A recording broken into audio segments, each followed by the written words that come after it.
to re-raise your hand and get an additional question answered if time allots. Please ensure that your lines are muted unless you are actively asking a question, and please wait to be called upon prior to asking your question. With that being said, we'll pause momentarily. We'll begin at approximately 10:05 with Alabama A&M head coach Connell Maynor. Appreciate your patience.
Once again, for our media participants that are joining us on today's media session, we ask you do have any questions that you please utilize the raise your hand feature to get your question in the queue.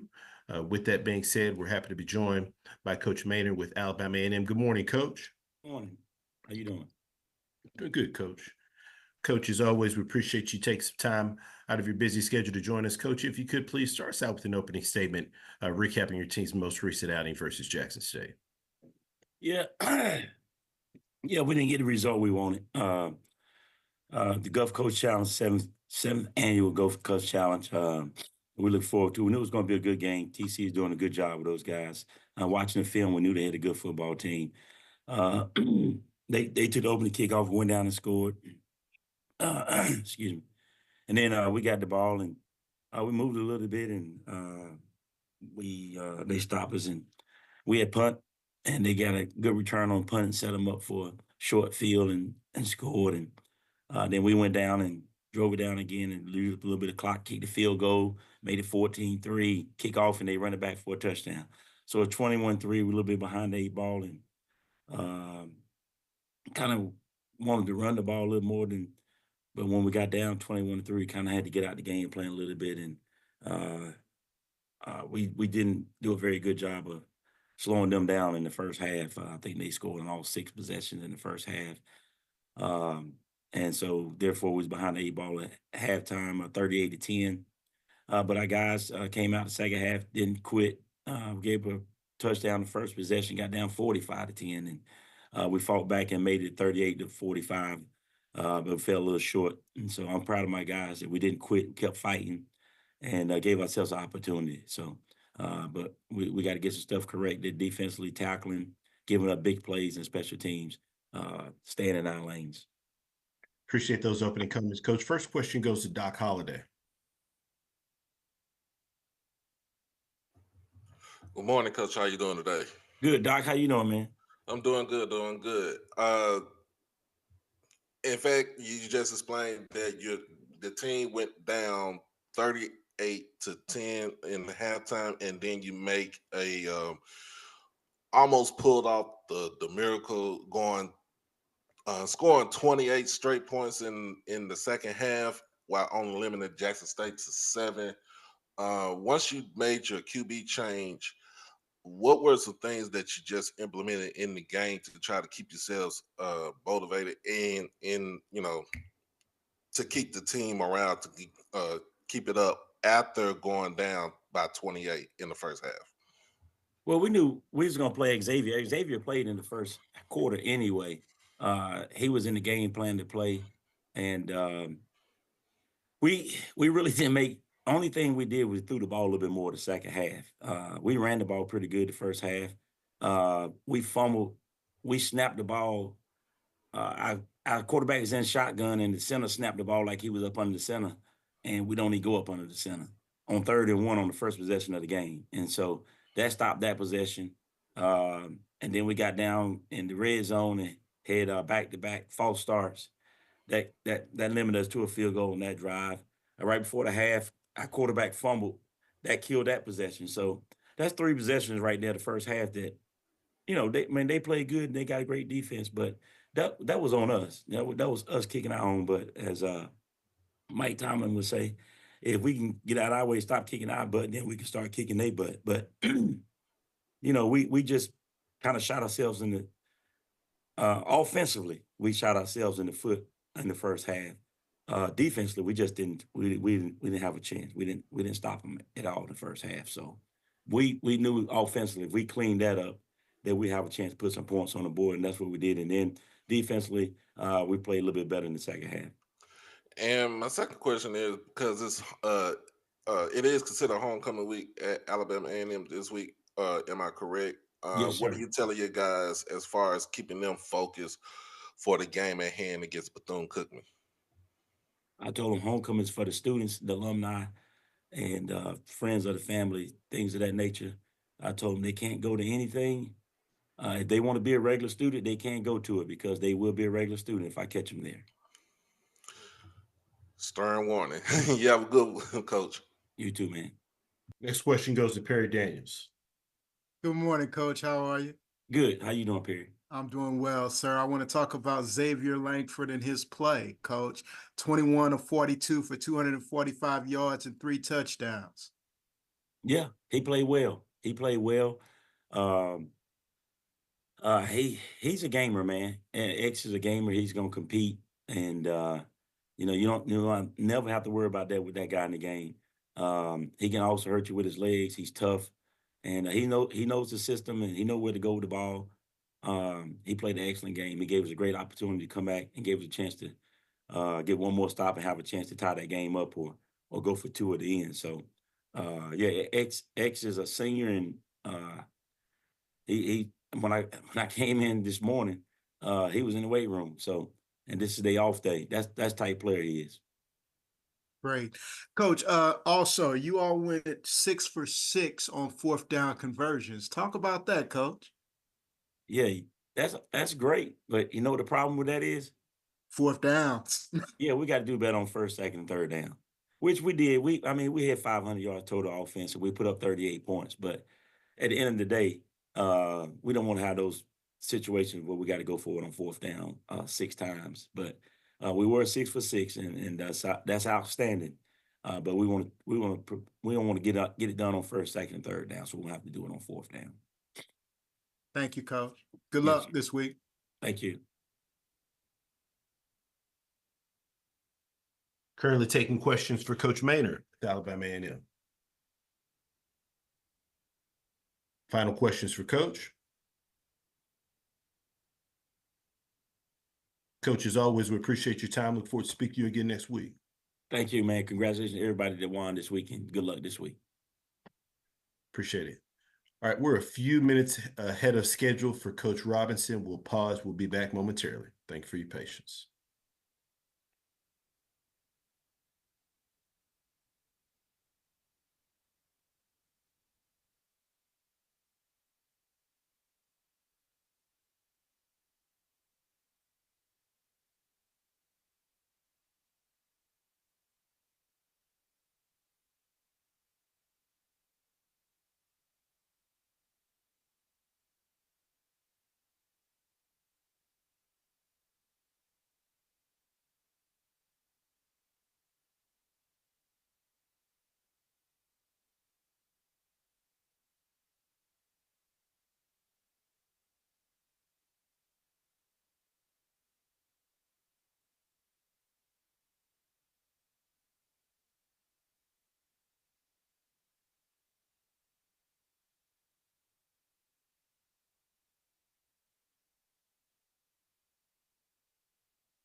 Once again, for all of our media participants, if you do have any questions for our head coaches, we ask you please utilize the raise your hand feature to get your question in the queue.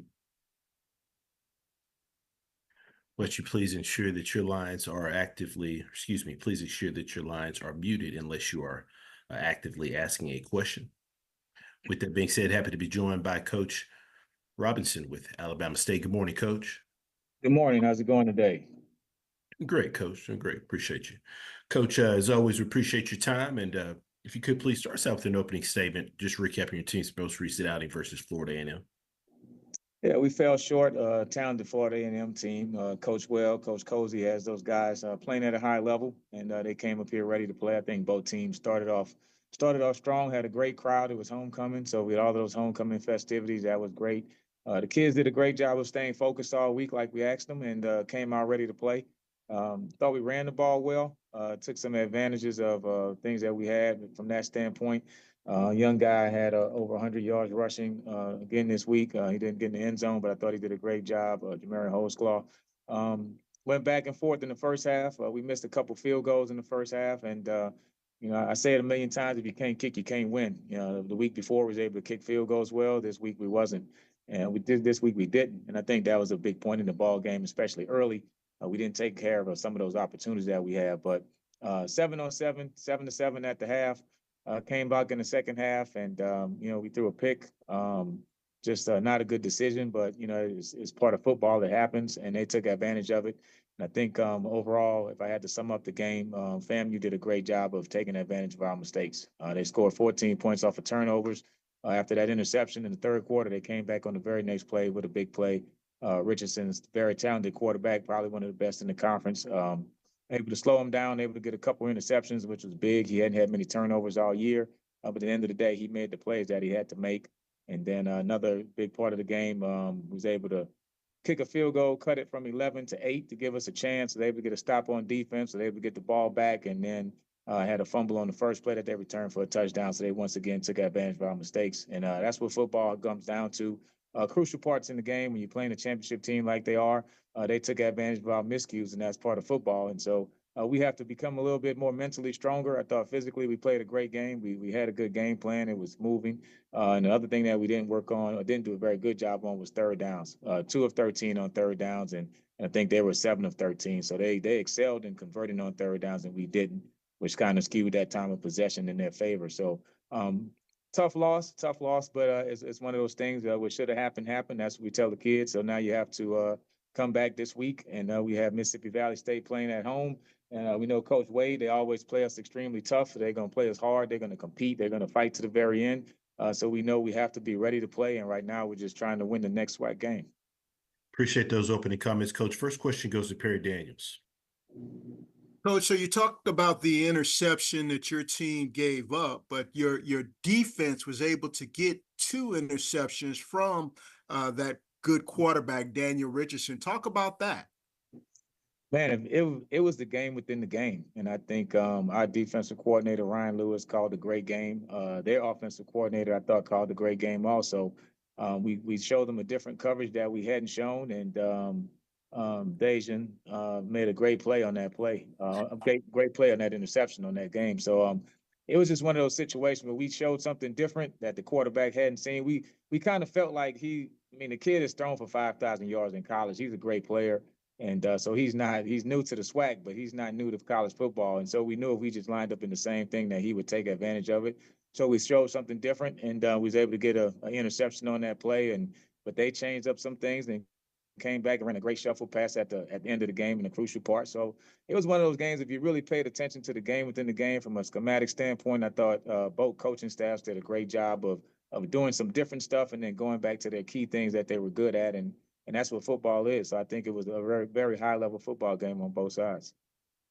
And Coach, how do you address the lack of third down conversions for your offense? Yeah, absolutely. And that's what we have to emphasize this week. And sometimes it's just a matter of executing and believing in what you're doing, and then just having the concept of focusing on it in practice. So we'll do a little bit more 3rd and 2 to 5, because some of those third downs were short conversions that we have to convert on. And I think, the kicker was kicking really good, Brandon Gilliam. And so he was, player of the week last week. He just had an off day. And so maybe we go for it a little bit more on 4th down if we have those type of situations. So now it's a 2-play situation instead of 1. But at the end of the day, you win on 1st and 2nd down, but those 3rd and 2 to 5s, that's what we have to get better on. So that starts in practice. You have situational periods where you work on it and get your play where the kids are very confident in it, then they know how to execute it. Thank you, Coach. Good luck. Appreciate it. Next question goes to Doc Holliday. Coach Robinson, how you doing today? Doing pretty good. How's it going? I'm doing good. FAMU was able to make the team one-dimensional as far as running the ball, but you did run for over 200 yards in this game. What are some things you want to try to do in this next game as far as trying to improve the output from the quarterback position? Right. So I think it's one of those situations where it's a combination of receivers and quarterbacks. Keep in mind, both of the young men that we played, they weren't in the mix early on in the season. So the reps that they're getting, they didn't get the spring and the summer and the fall reps as being the number 1 or number 2 quarterback. And so some of the things that we're doing offensively from a passing scheme, we're just trying to catch up. So, but as they catch up week to week, then we can expand and do more and more. So sometimes you have to be smart about what you're calling. I mean, you may have a play that you want to call, but if the kid has only ran it for the first time this week, or he's only 2 weeks into it, it's like anything else. The more you do, the better you get at it. And so, but as we go into the season, especially, going into this game, we'll try to do a little bit more. So each week we'll do a little bit more, but it has to go on based on what the kids can control in their mind and understand, and then go out there and execute. Does that make sense? And my follow-up question, 33,576 was in the stadium. Tell us about the feel inside of the stadium before game, during the game, and after the game. Yeah, you know how our crowds show up. So early on, it didn't look like that, and so at kickoff time, I'm like, man, it's not a capacity crowd like I thought it would be. But probably midway through the first quarter, you're coaching, and all of a sudden you get a TV timeout, and you look up like, whoa, man, everybody's in here. So it definitely was a great feeling, just walking into the stadium. Dr. Cable, our AD, has did a great job of branding the stadium, with all our logos, Swarmers One, Big Bama State. So it was a great atmosphere for HBCU football game, for a college football game in general. We just didn't send everybody home to the tailgate happy, and so that's our job. So we didn't get that part done, but everything else was great, and we just got to get wins at home. That's a big part of what we're trying to work on. Appreciate you, Coach. Absolutely. Next question goes to James Hill. Hey, Coach Robinson, it's James Hill. I hope you and all of the Hornets Nation are well. When you look back at that FAMU game, what are some of the things you would like to clean up going forward on the defensive side of the ball? Well, we gave up a couple big plays. We had that big play. We know after turnover, most offenses, they're going to take a shot. So we told the kids, hey, be prepared. They're about to take a shot. And they took the shot, had a good change up from what they usually did. And like I said, the coaches both coached a good game, and the kid did a hesitation and went. And our guy on the back end was playing the interception instead of playing the man. So that's something that you can coach up. Mental error, not a physical error. So our kids played extremely hard. They were extremely physical. We got the ball on the ground. We got a couple picks. And so and I love all of that. And at the end of the day, we just have to make sure that we're getting some more turnovers and try to score for turnovers. That's all we can do defensively. But defense has been playing at a high level all year. Special teams play very well. We just got to make the field goal. So it's the small things, but small things are big in big games, and that's what we have to have the kids to focus on. Coach, up next is Mississippi Valley State, the Delta Devils. What do you envision in that one? Your home crowd behind you, the marching band, the whole nine. But what are you looking to get done in the Valley game? Yeah, well, we're just taking it. Our motto is always win today. So right now we're trying to win Monday, and as we build towards the Valley game on Saturday, we're just trying to win one SWAC game. So we're not focusing on the big picture. We know they're going to come in here and play hard. They're a talented team, and they're well coached, and I love the discipline aspect of what they're doing. And they're going to compete. I think whenever you play a Mississippi Valley team, whether it's there or here, it doesn't matter wherever you play at. They're going to play hard, and they're going to play 4 quarters. Last year we took a lead early in the game and we couldn't score any more in the whole second half. So we know that they're going to compete the whole game. So we have to be ready to play, and that's the message to the team. Thank you, sir. Last question goes to Ty Miller. Hey, Coach Robinson. Good morning to you. How you doing? Good morning, Ty. How's it going? I'm good, man. A follow-up question on Valley. What is the increased challenge playing a team that's coming off a bye week, but also a good team, as you mentioned, and is presently winless? Well, I think from the bye week aspect of it, that they had a little bit more time to prepare. This past week we were looking at FAMU, we weren't looking at Valley, and so we have to play catch up. So they'll have a little bit more time as far as that. A little bit healthier, but I think at this part of the year, everyone has a bang or a bruise. Nobody's 100%, feeling great. And so I think that's the 2 things you're concerned about. But once the kickoff starts, you just go out there and play football. All right. Thank you much, and good luck this weekend. Appreciate it. Coach, as always, we appreciate your time. Look forward to speaking to you again next week. Absolutely. Thank you, guys. Have a good day. Thank you. All right, next we go over to Alcorn State and Coach Cedric Thomas. Once again, if you do have any questions for our coaches, please utilize the raise your hand feature to get your question in the queue.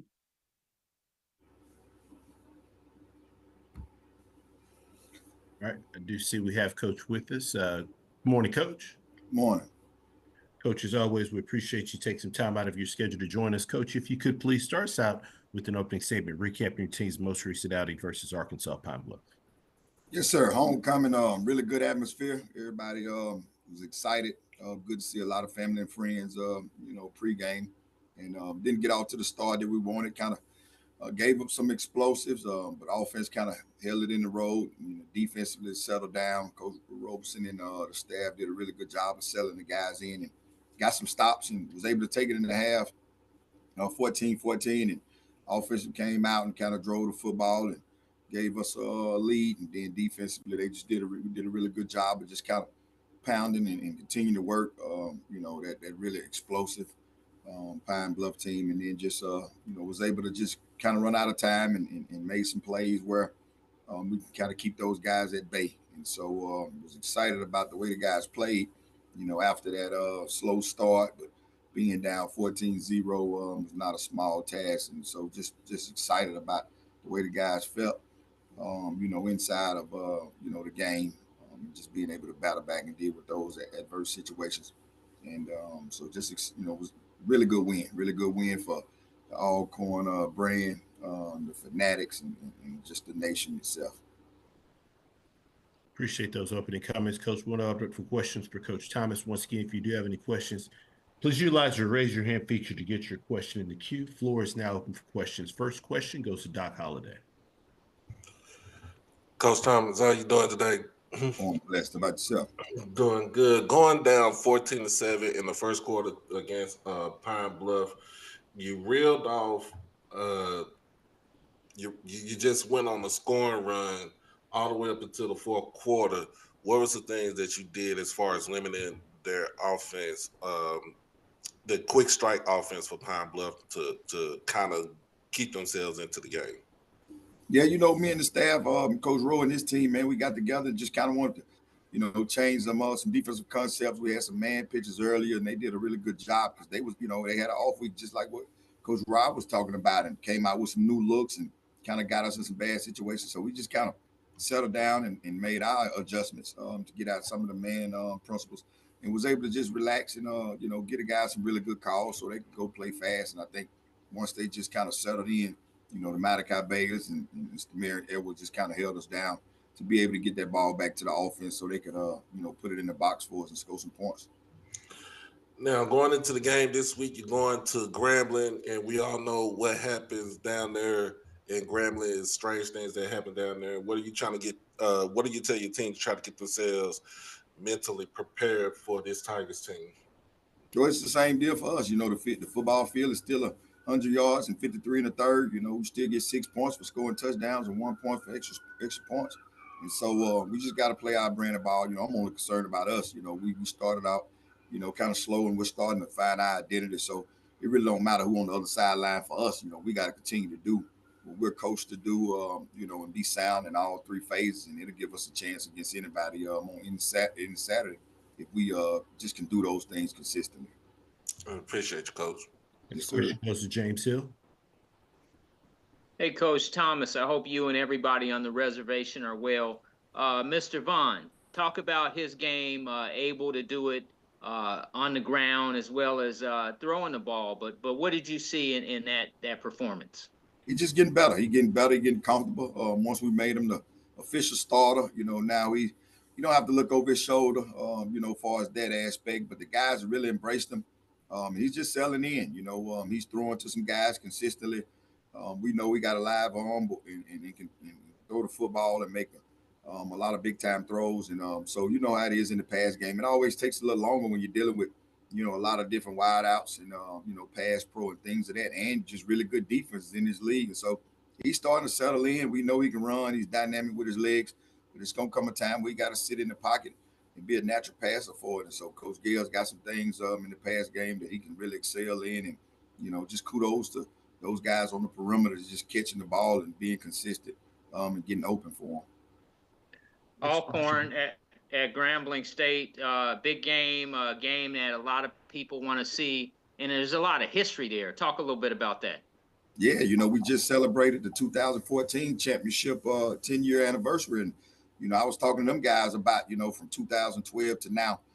We met them guys in a lot of championship, a lot of homecomings, a lot of really good football games. And so, way before that, it goes back even farther. But just in the last, in my run from 2012 being here to now, it's been some knockout, drag out, really good football, competitive fellowship type of on and off the field, companionship from that standpoint. And so we're excited about it. The guys understand what's at stake, and we got to just continue to get better, continue to grow as a team, and continue to just solidify, who we are, in this conference. Next question goes to Perry Daniels. Good morning, Coach. Good morning, sir. Hey, over 500 yards of total offense. Can you talk about where you are in your feeling regarding the efficiency of your offense? If you could just talk about that. Yeah, we getting better. We're getting better. We know it's a marathon and not a sprint. And we had a really tough schedule. When you look at that schedule, the way we started off, McNeese, ranked in 1AA. I think they had a slip up this week. You see what Vanderbilt just did to Alabama, and then UAB. So we had a tough sledding, early. So we didn't put a whole lot of things out, but we, from a personnel standpoint, knew we could use those games as a player development standpoint. Got a lot of bodies that went out and competed, and so now. I just think the guys starting to get the fruits of their labor. I'm so proud of them that they never wavered from a confidence standpoint with wins and losses, but just every day coming out and working. So Coach Gales and that offensive staff are doing a really good job. We could see the picture, and so they're just getting better. Each practice rep, anytime they touch the grass, you seeing those guys really fellowship and understanding the system of what's going on. And so we're gonna need it again this week versus a really good Grambling football team. But I'm liking what we're seeing from an offensive standpoint. They're giving us a chance to win. Thank you, Coach. Good luck. Question goes to Stephen Robinson.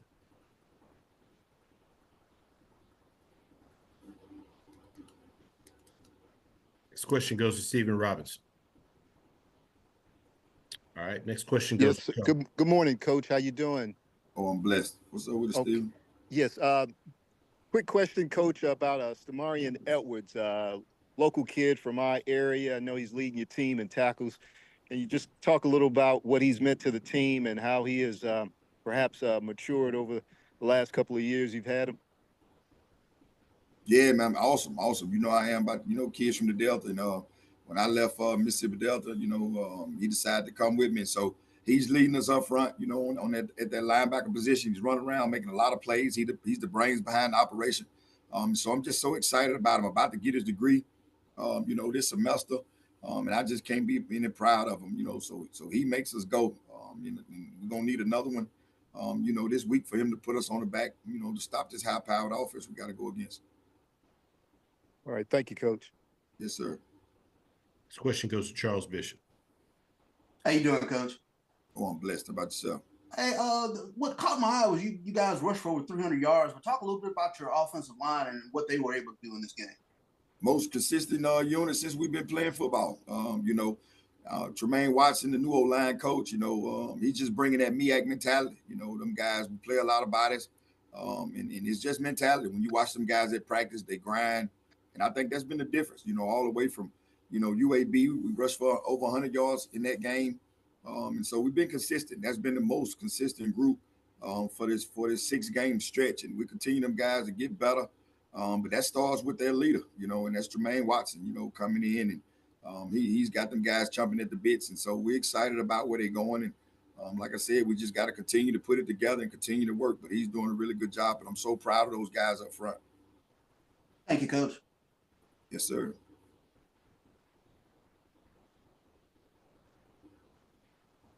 Coach, as always, we appreciate your time. Look forward to speaking to you again next week. Yes, sir. Thank you.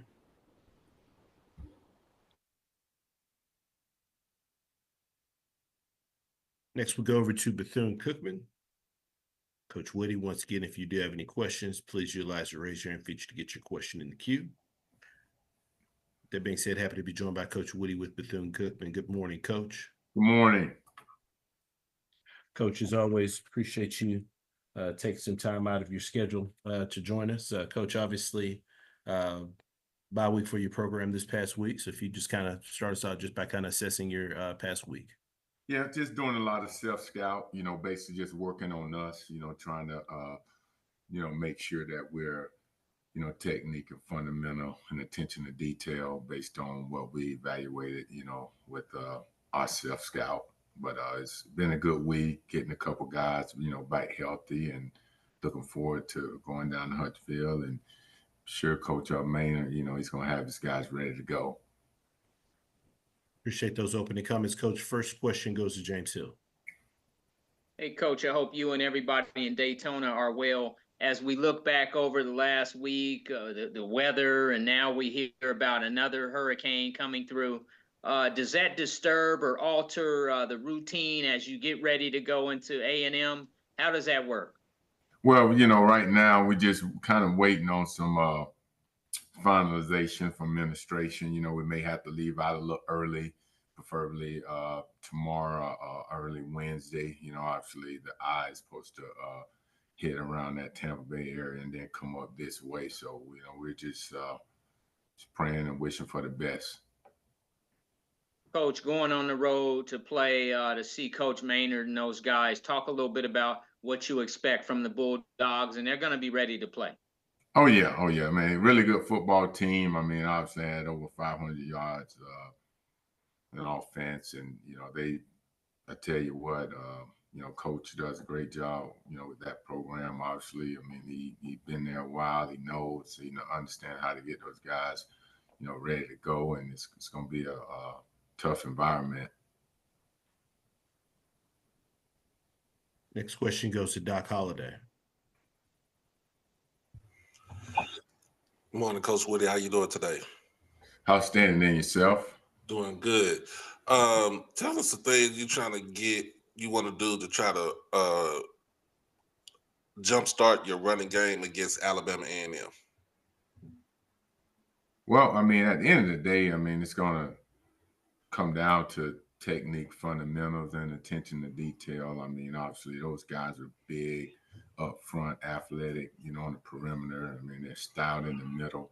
And we just got to be smart on what we do and how we do it. I mean, because they have a solid defense. And on the defensive side of the ball, what are some things you want to try to clean up on the defense to actually be prepared for this Alabama A&M team? And are you watching, getting film on all three quarterbacks for the Bulldogs? Oh yeah, they got a three-headed monster. I mean, we got to tackle. I mean, that's the big thing, and then make sure that we're playing disciplined football with our eyes, being in our gaps, and then, like I said again, tackle well. Thanks for your time, Coach. Thank you. Next question goes to Mona Stapleton. Good morning, Coach Woody. How you doing? Outstanding. And yourself? I'm good. Thank you for taking my question. Coach Woody, with the bye week, it's giving the team a time for preparation. What specific offensive adjustments are you looking to make? I know you have Cam Ransom at quarterback, but how do you plan on balancing the passing game with the run attack to keep the Alabama A&M defense on their heels going into the second half of the season? Well, we just got to make sure that we take what they give us and, be smart how we, set up, our game plan versus them. Because like I said, they're a really good football team. They're stout in the run, and then they're athletic and make plays on the perimeter as well. So we just have to make sure that we play smart and we get and allow our team to get what they give us, on defense, depending on what coverage they're in. And just as a follow-up question, Alabama A&M's offensive line has shown a lot of size and physicality this season. Do you plan on working with your defensive line this week after getting some film and seeing how they're able to protect their quarterback? Yes, I mean, obviously, it just comes down to technique and fundamentals. I mean, we got to do things that's going to be conducive and smart for us, and then understanding with the size and the physicality they have, we have to make sure that we play technique and fundamentally sound. Can't play high. I mean, those guys are huge. Thank you, Coach Woody, and safe travels. Thank you. Currently taking questions for Coach Woody with Bethune-Cookman. Final questions for Coach. Coach, as always, we appreciate your time. Look forward to speaking to you again next week. Thank you. Yes, sir. Thank you. All right, we are ahead of schedule. Next, we'll be joined by Coach Colsey with Florida A&M at approximately 10:45. Appreciate your patience. We'll be back momentarily.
Once again, for all of our media participants, if you do have questions for our coaches, please utilize the raise your hand feature to get your question in the queue. With that being said, happy to be joined by Coach Colsey with Florida A&M. Good morning, Coach. Hey, good morning. How's everybody doing? Doing great, Coach. Appreciate you. Coach, as always, appreciate you taking some time out of your schedule to join us. Coach, if you could please start us out with an opening statement recapping your team's most recent outing at Alabama State. Hard to win on the road against a quality opponent. You played in front of over 30,000 people at ASU Stadium. Obviously just great atmosphere. Extremely happy, but also feel lucky coming out of there with a 2-touchdown victory. Hats off, Coach Robinson. They you prepare. You think about how a team's going to look like during the summer when you do your pre-scouting things, and obviously that wasn't the team that we thought, or the type of the kind of players they may have had on that football team that we thought they would have, especially during the summer compared to what now. But he's doing a great job He's going what he has, and they made it extremely difficult for us throughout Saturday afternoon. Appreciate those opening comments, Coach. First question goes to James Hill. Hey, Coach, I hope you and everybody on the highest of 7 hills are well. Richardson was able to throw it around 20 of 30, 196, 3 and 2. 8 gentlemen of the receivers received, they earned double-digit yards. Talk a little bit about just your offense and again, the receivers, they were able to go up and get it. Well, I think for us, we want to stress getting the ball. We got a marquee guy, got a marquee tight end, but overall we want to make sure we're spreading the wealth to everybody. And to be honest with you, we had about another 2 or 3 guys that we wish would have had catches where we would have had double-digit guys catching the football as well. So our offense is geared to get into the open man. Our offense is geared to our quarterback getting the ball out of his hands and getting it to our players. So, I talk about the 2 interceptions that he had. A couple of them were forced. We felt that they were forced throws where throughout the afternoon, we also had a couple plays that we thought we wish we could have had back. Because we had some other guys that were open as opposed to who we threw to. So, but Alabama State did a great job of kind of hiding their coverages, showing him one coverage and then on a snap of the ball moving to another. So, overall, I think he probably could have had a 300-yard day if he would have hit the appropriate people. But did some good things. We, situationally did some good things. He had a big pass on 4th down, to extend the drive. So, overall, we still the philosophy is getting the ball out of his hands, getting it to our playmakers, allowing them the opportunity to make some moves once they catch the football. So, some good and some bad from him. But obviously, when we get to next week, next couple of weeks, we got to learn to make sure we're a little bit better percentage-wise, and then also continue to make sure we get it to our players. Coach, with severe weather, the threat of a hurricane moving through, what does that look like in terms of FAMU's preparation with the bye? And then you got Jackson State. Like, does this throw off the routine, or how do you move accordingly? From our last time that we were going through this, we took it day by day. And I think it's important that we continue to do that. We got quite a few players that are from the Tampa area. Just talking to my chief of staff about, there's a strong possibility we may have some people that may need to go home to help with families. So, we're taking it day by day, hour by hour. We got meetings university wide as far as how we're hoping to handle this. But before we pop on my team, I think you have to make sure that thoughts and prayers are going to be with some of the people that are going to be affected, right? So I just think that we'll take it day by day. We didn't practice yesterday because we don't normally practice on Sundays for our bye weeks. Today we have an academic day. Looking forward to having practice tomorrow, and we'll based on where it's going and how it's moving, we'll ultimately make the proper decision once we feel we need to. Stay safe, Coach. Hey, thank you, man. Appreciate you. Next question goes to Doc Holliday. Good morning, Coach, and how you doing today? Hey, Doc, how you doing, boss? I'm doing good. We're going to get into my favorite part of the question. Penalties and turnovers. You had 8 penalties for 64 yards, but you also had 4 turnovers. 2 interceptions thrown by Richardson. What are some things you want to try to clean up during this bye week for your offense? Both. We had a couple we had 2 15-yarders, right, back to back, right? And I you have to make it a point to show our team and continue to do this. But what it does to us, where we had a personal foul after an extra point, right? Then we had another, which allowed them to kick off from the 50. Then we had another unsportsmanlike conduct from our returner. You know what I mean? That obviously put us in an even tougher situation offensively, right? So, they have that effect. I wish I had better words for you. I can't truly tell you what I told them on the field.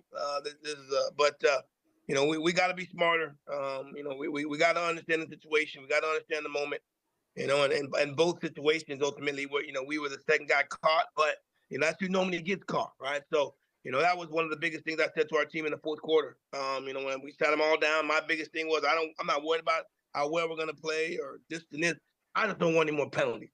I don't want any more penalties affecting drives. I don't want any more penalties affecting this team. And when I sat them down, that's what I told them. And and for the most part, they did a really, really good job with that.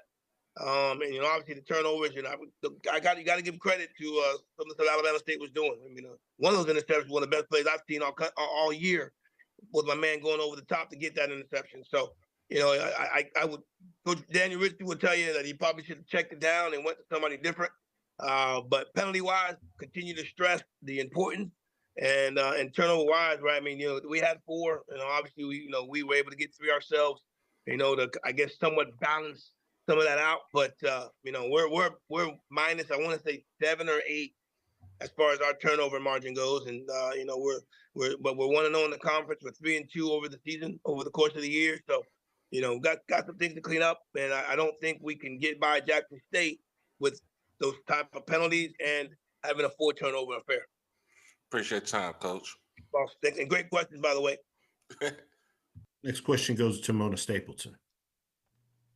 Hey, Coach Cozy, how you doing? Miss Mona, how are you doing?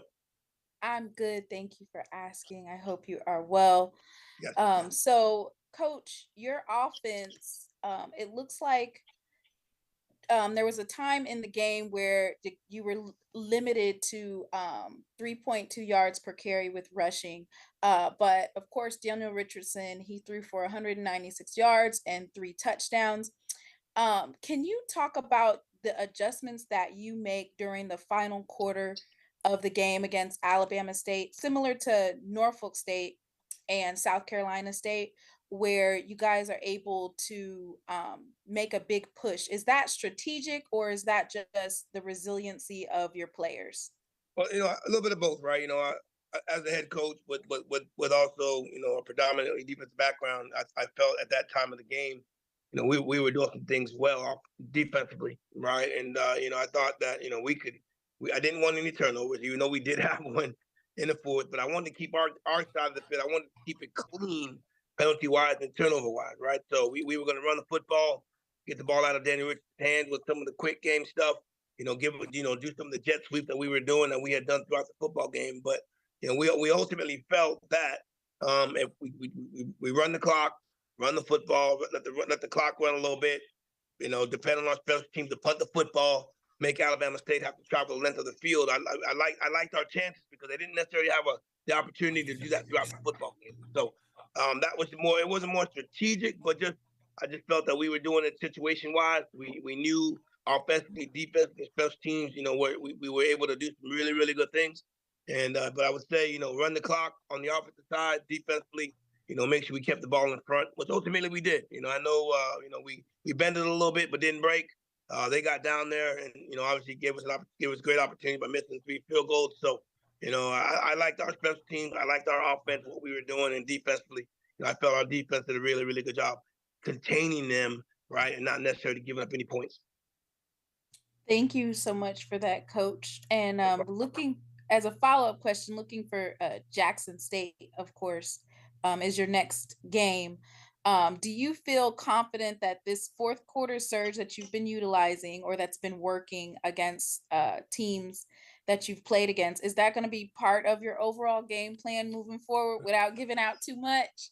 Well, I mean, I'll say this. I mean, if we wait to the 4th quarter against Jackson State, there might not be a game, right? They've done a great job in the beginning of games. That was something that was definitely noticed. They did a great job this past week. I think they were up 17-0.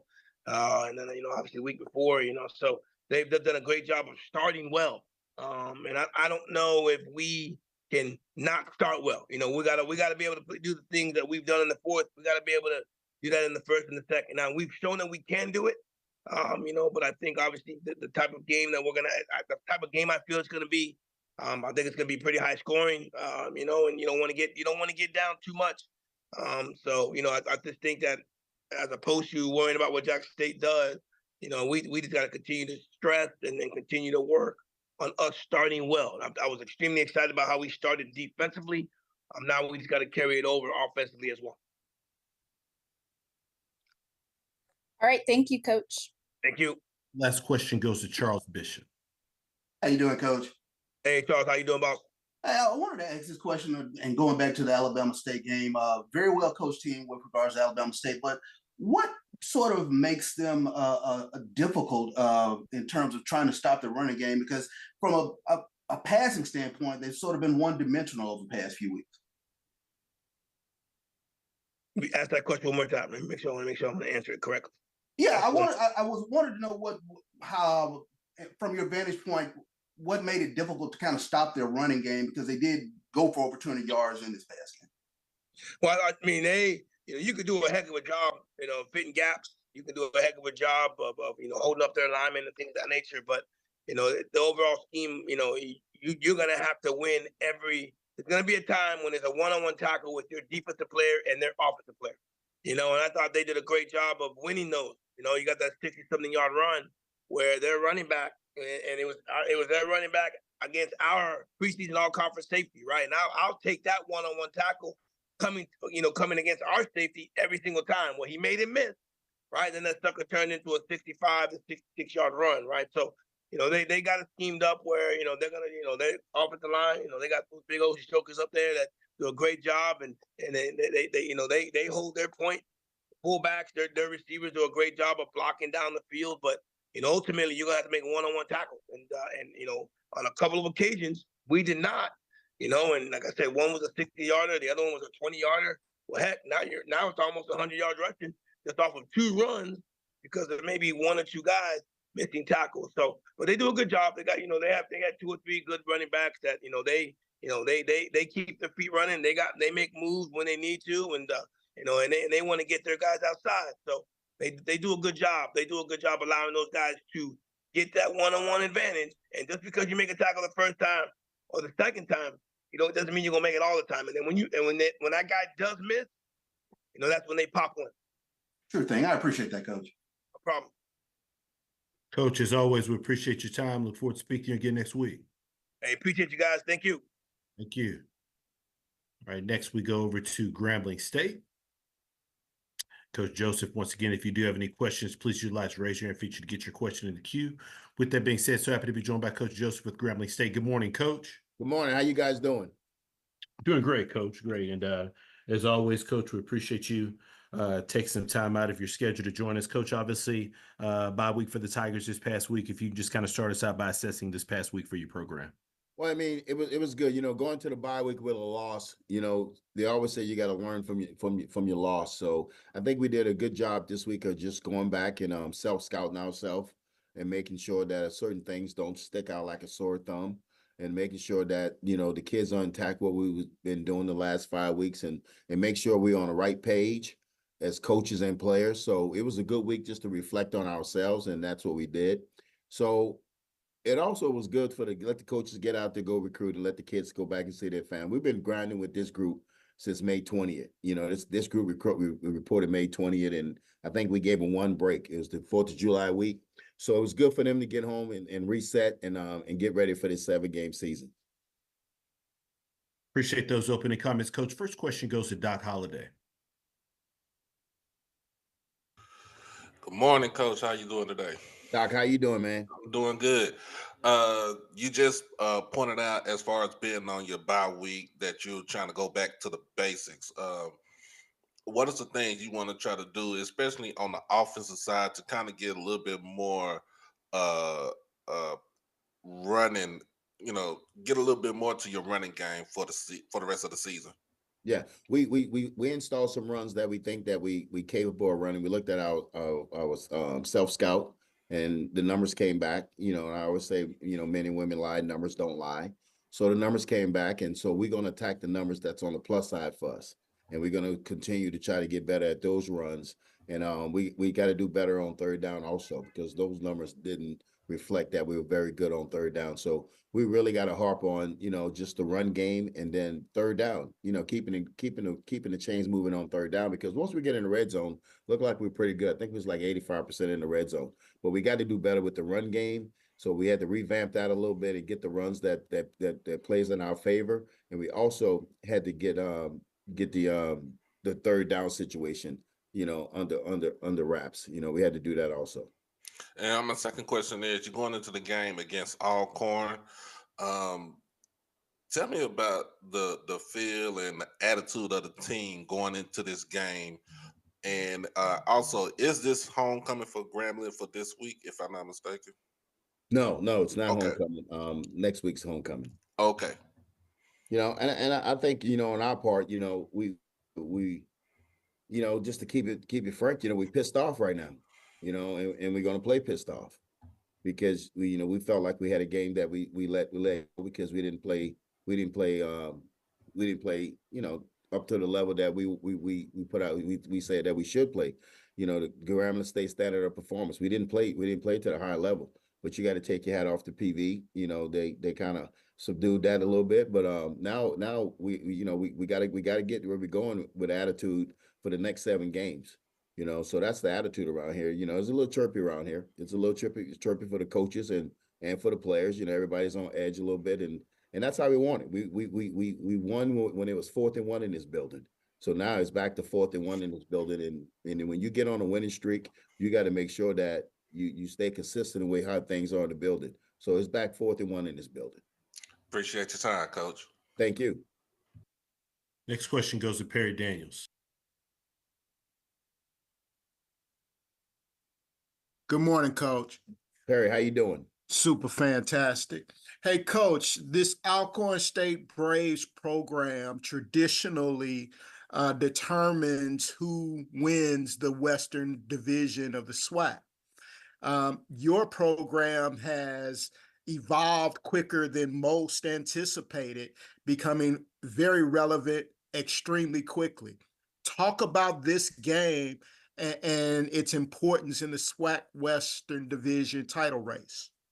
Well, you know what? I have the pleasure to say I coached at both schools. I'm here back at Grambling, but I was with Jay Hobson in 13 at Alcorn, and I know the tradition of that program, that those kids are hard-nosed players. They said Coach Thomas does a really good job of coaching them, but they have a lot of pride. Alcorn State has a lot of pride. And I didn't know much about Alcorn State when I took the job with Coach Hobson, but I had a really good time down there. I had a great time living in Port Gibson. I knew Port Gibson even existed, but it was a good town.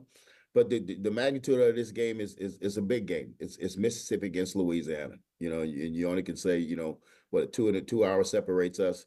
But it's going to be an exciting game. You couldn't ask for a better game this weekend.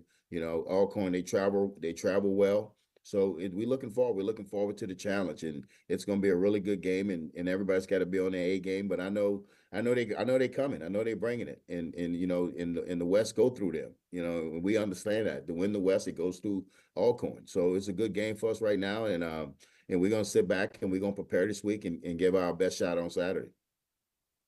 Talk about your home field advantage. Jackson State came there and you defeated that Mississippi team there in the hole, and now you have another Mississippi team coming in. Talk about the home field advantage. Well, anytime you got to go on the road, it's very difficult, and I spoke about that before. Even in high school, but now playing at home is the advantage. You at your team hotel. You're on your routine. For home games, you don't have to travel far to get to your game. And after the game, you can just go straight home. So, and you're playing in front of your fans. You're playing in front of your folks. You're playing in front of your family. And it's a great atmosphere what we had last week. The last time we played here against Jackson State, and I'm sure we have the same atmosphere. It just be a 2:00 game. But the advantage of just playing at home really helps you. But it's hard. It's hard to play down. It's hard to play down on the road, and it's hard to play in the hole. Because it's a different spot. But you take our hats off to our fans and our student body coming out and our band that's going to make it the atmosphere that, it's going to be hard to win it. But Alcorn State, they've been here before. Sad don't been here before. Some of these kids don't been here before, so they know what they. So we expect a really good game. But like I said, we got to be on our A game to play these folks. Thank you, Coach. Good luck this weekend. Thank you. Next question goes to Ken Rashad. Coach, how you doing? Ken Rashad, HBCU Sports. How you doing, Ken?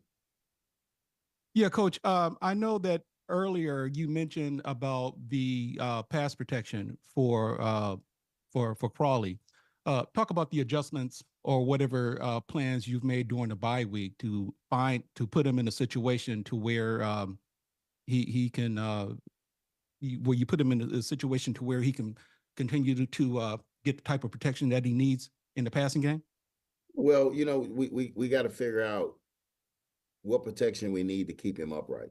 Either it's going to be 5-man, it's going to be 6-man, or it's going to be 7-man protection. But at the end of the day, as a head coach, I want him to be upright. I don't want him on the ground. I don't want him getting hit. So it's my O-line coach, Coach Nelson, and my OC, Coach Dooley. They're working at it right now. Just solid, get the protection solid. If it's 5-man protection, he's got to know where his hot's at. He's got to know who's the 6-man coming.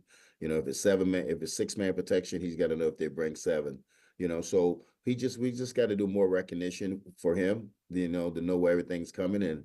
And sometimes it sets on your center that when he identifies the mic that the quarterback knows. So we got to do a better job as coaches is solidifying this protection. So we'll do a good job this week. We'll do our best to keep him upright, but we got to keep people off him, because I think when he's upright and he's confident that he's going to be protected, I think he's pretty darn good when that happens for him.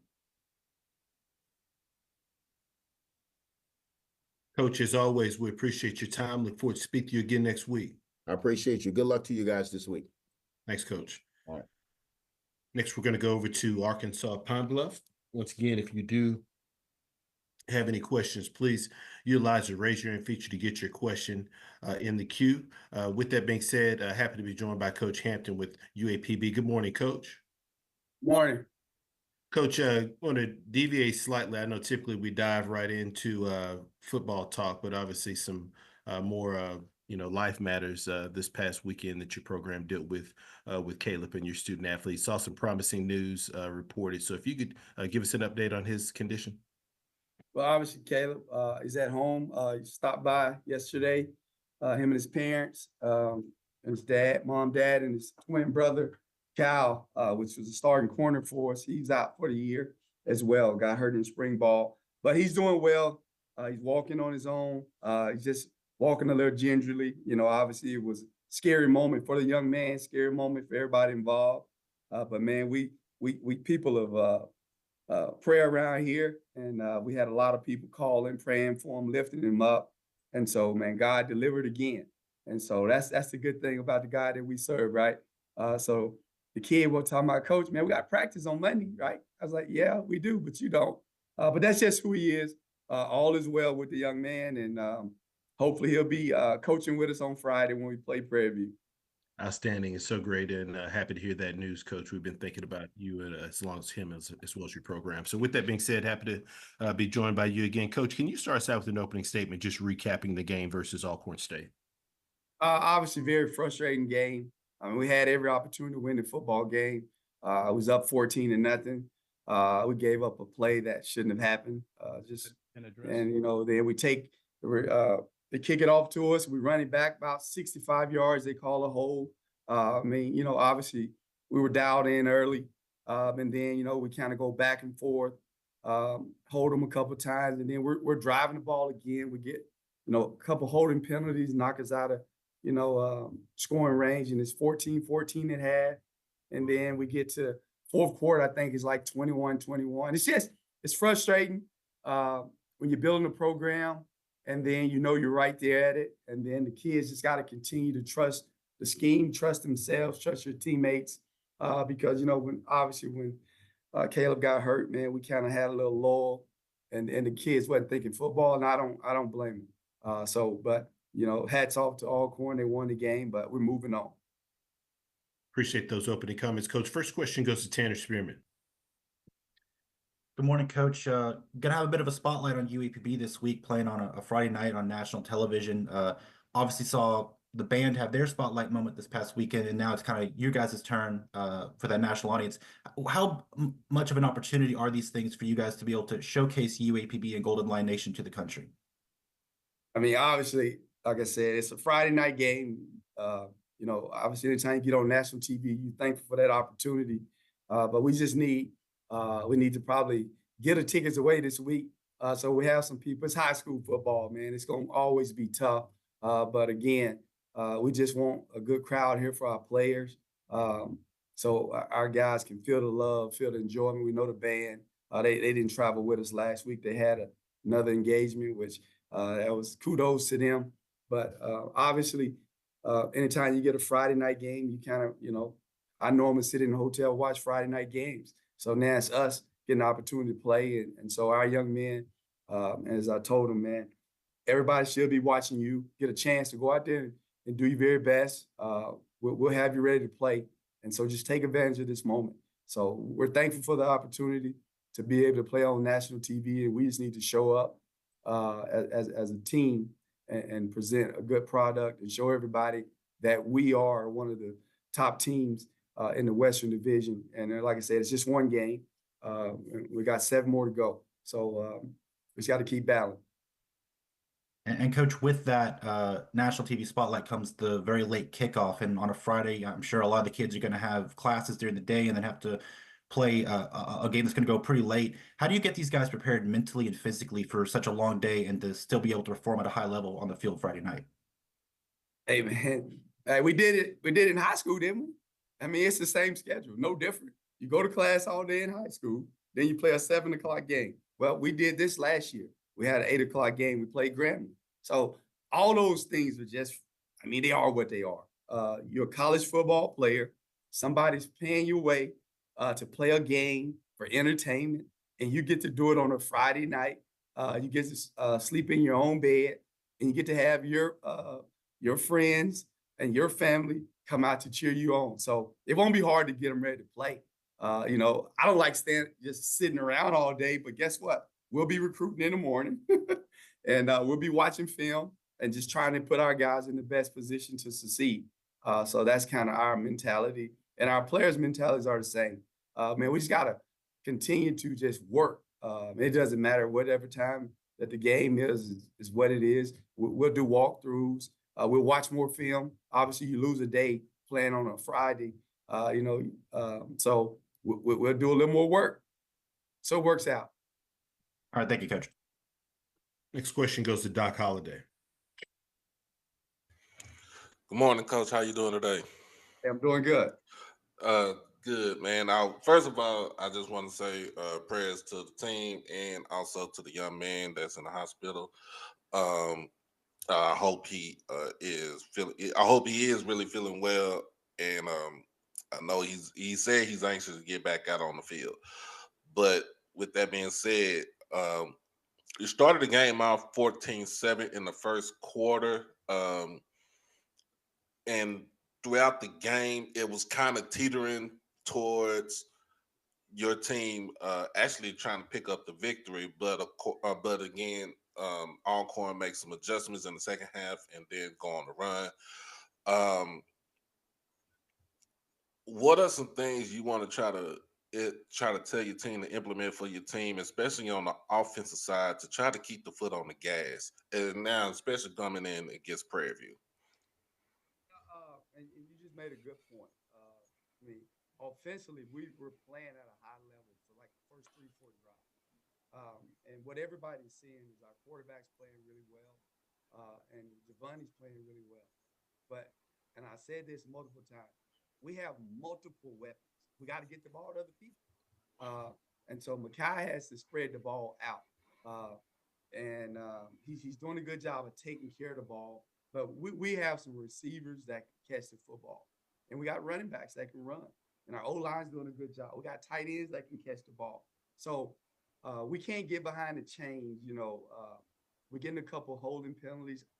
Just let Mekhi, and he has to throw the ball away some because he's taking some unnecessary hits. But offensively, we got to stay ahead of the chains, and we normally do. Coach Hull has done a tremendous job, man. And that's why I wanted to hire him last year. I mean, that's my guy. We work together. He's probably one of the smartest dudes I've ever worked with.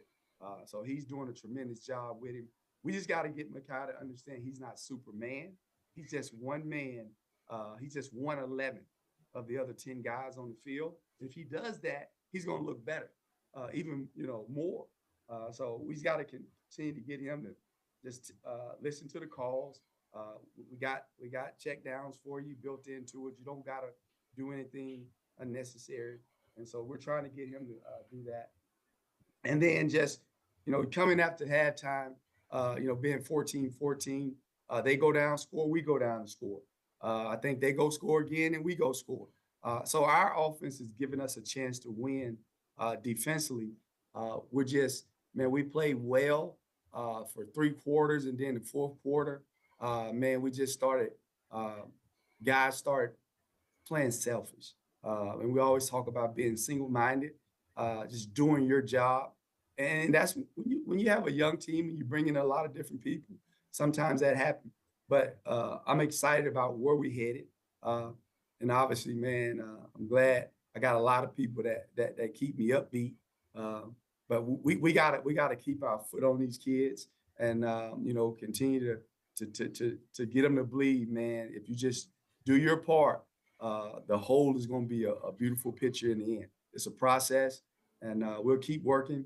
We got a good opponent coming in here this week, and so they put it on us last year pretty good. And they got some really good football players. Quarterback's good. They got some speed on the outside. They look like a group of 4, a group of 5 football team. So Coach has done a good job of you know, building this football team. Thank you for the time, Coach. Mm-hmm. All right, we'll get one more quick question. Lionel Mosby.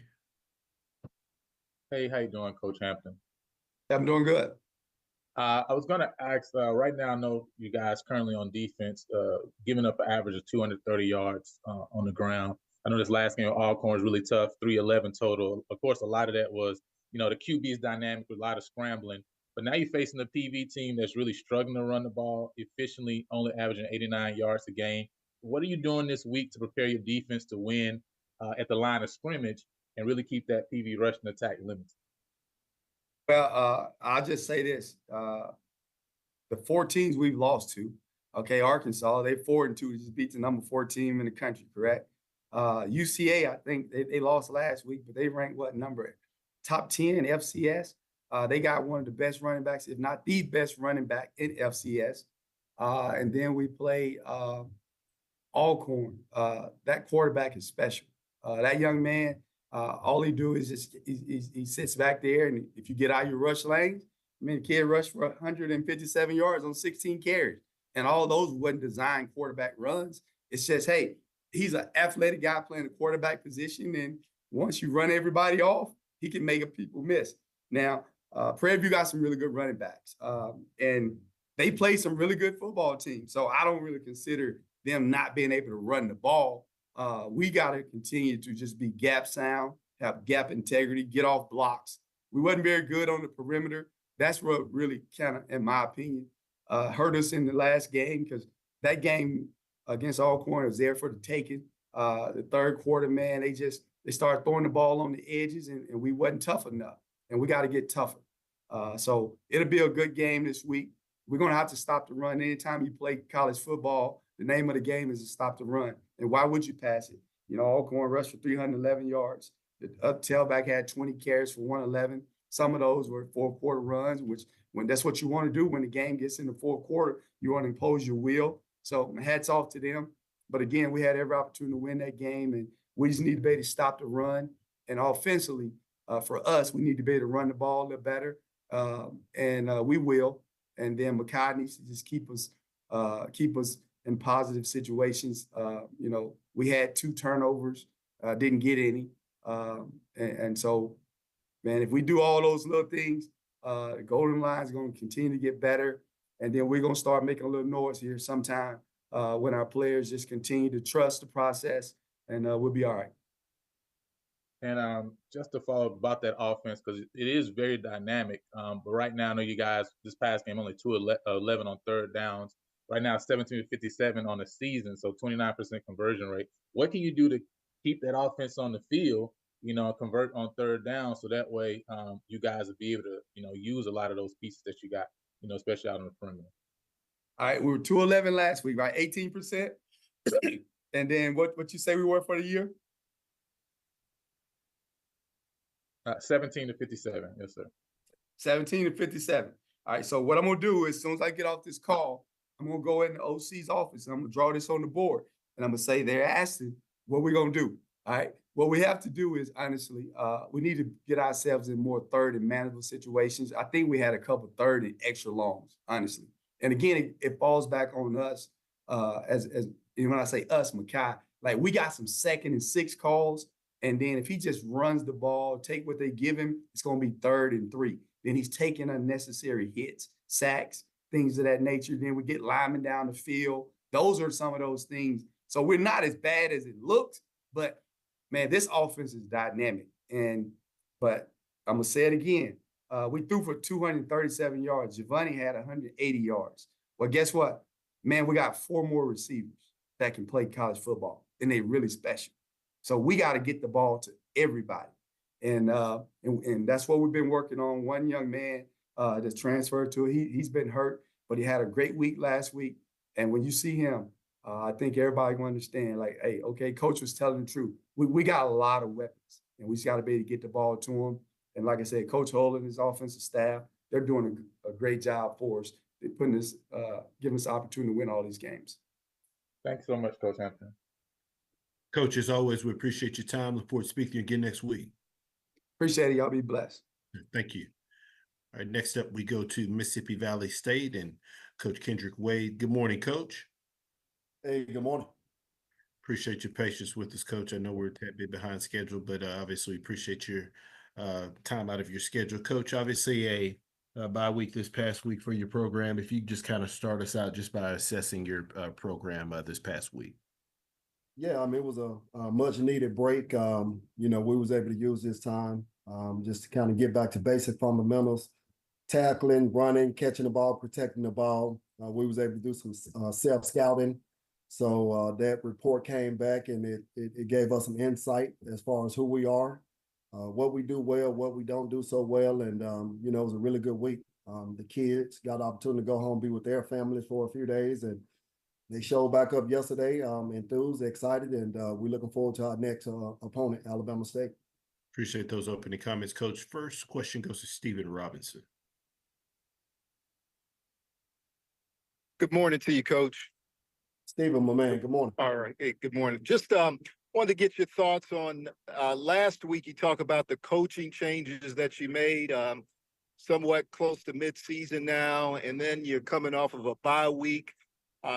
And you talked about rebooting, reassessing. Do you feel as though after what you've been through, maybe the past week or two at this juncture of the season, it is almost like a sense of a rebirth or re-energized team? Do you sense perhaps even a new team as you get ready to somewhat turn this corner and go into the second half of your season?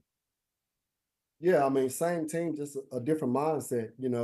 It's about everybody kind of, going in the same direction. And, anybody that's no longer with us, we're going against the grain. So for us, it's all about just identifying who we are and what we're about. So these last couple of weeks have been very revealing for us, just kind of show who's with you, who's not with you.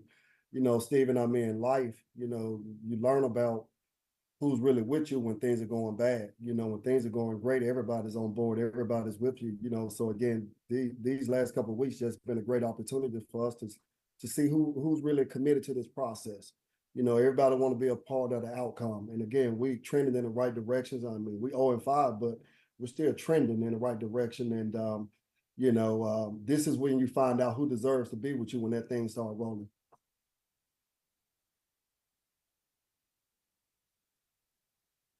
Next question goes to Doc Holliday. Coach Wade, how you doing today? Doc, good morning, my man. Man, first of all, I need a 2X in that hoodie you got on right there. And second of all, you went into the bye week, you try to get yourself mentally and physically motivated for the next game coming up. What are some things you want to try to implement as far as this week for the opponent you got coming up? Hey, well, first thing, Doc, if you want one of these hoodies, this here is for our women's volleyball team. So Coach Conway can get you one of these. So make sure you reach out to her. They had their first SWAC win on yesterday. So definitely want to represent for the volleyball team. As far as what we have to do, we have to get better at just tackling. We playing a really good rush offense. Alabama State has the #1 rushing offense in the SWAC, and we're sitting at 12 in rush defense. So, it's going to be a challenge for us.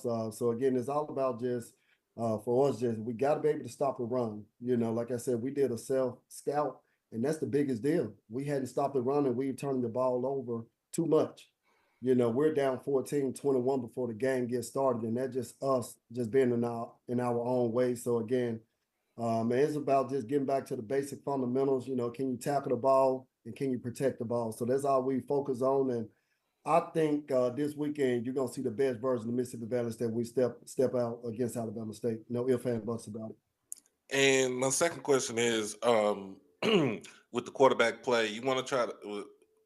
It has been a turnover fest for you for most of the season as far as with interceptions. What are you trying to tell your QBs going into the game against Alabama State about keeping the ball protected?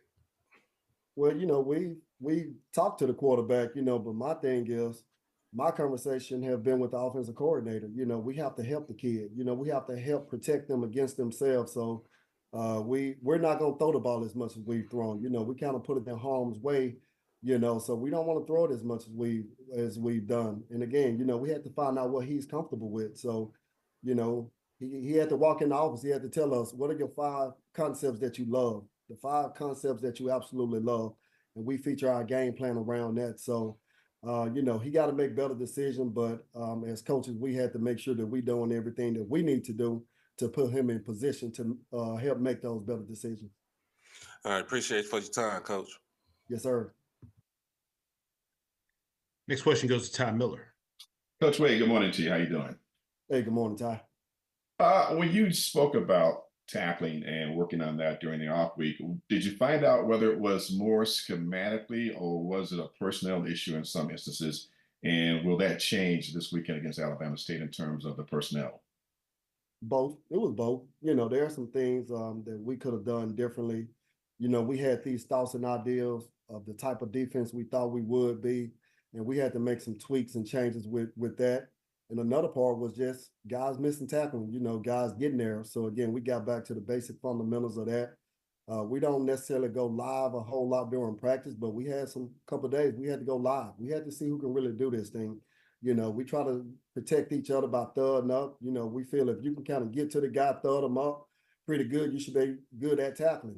So again, I don't think the guys truly understood that concept of what it looked like. So we had to go live, and we went live, and it got tested, and it was good. It was good to see that fight in the fire. So like I said, this past week was really good for us, man. We needed this week. This was something we absolutely needed.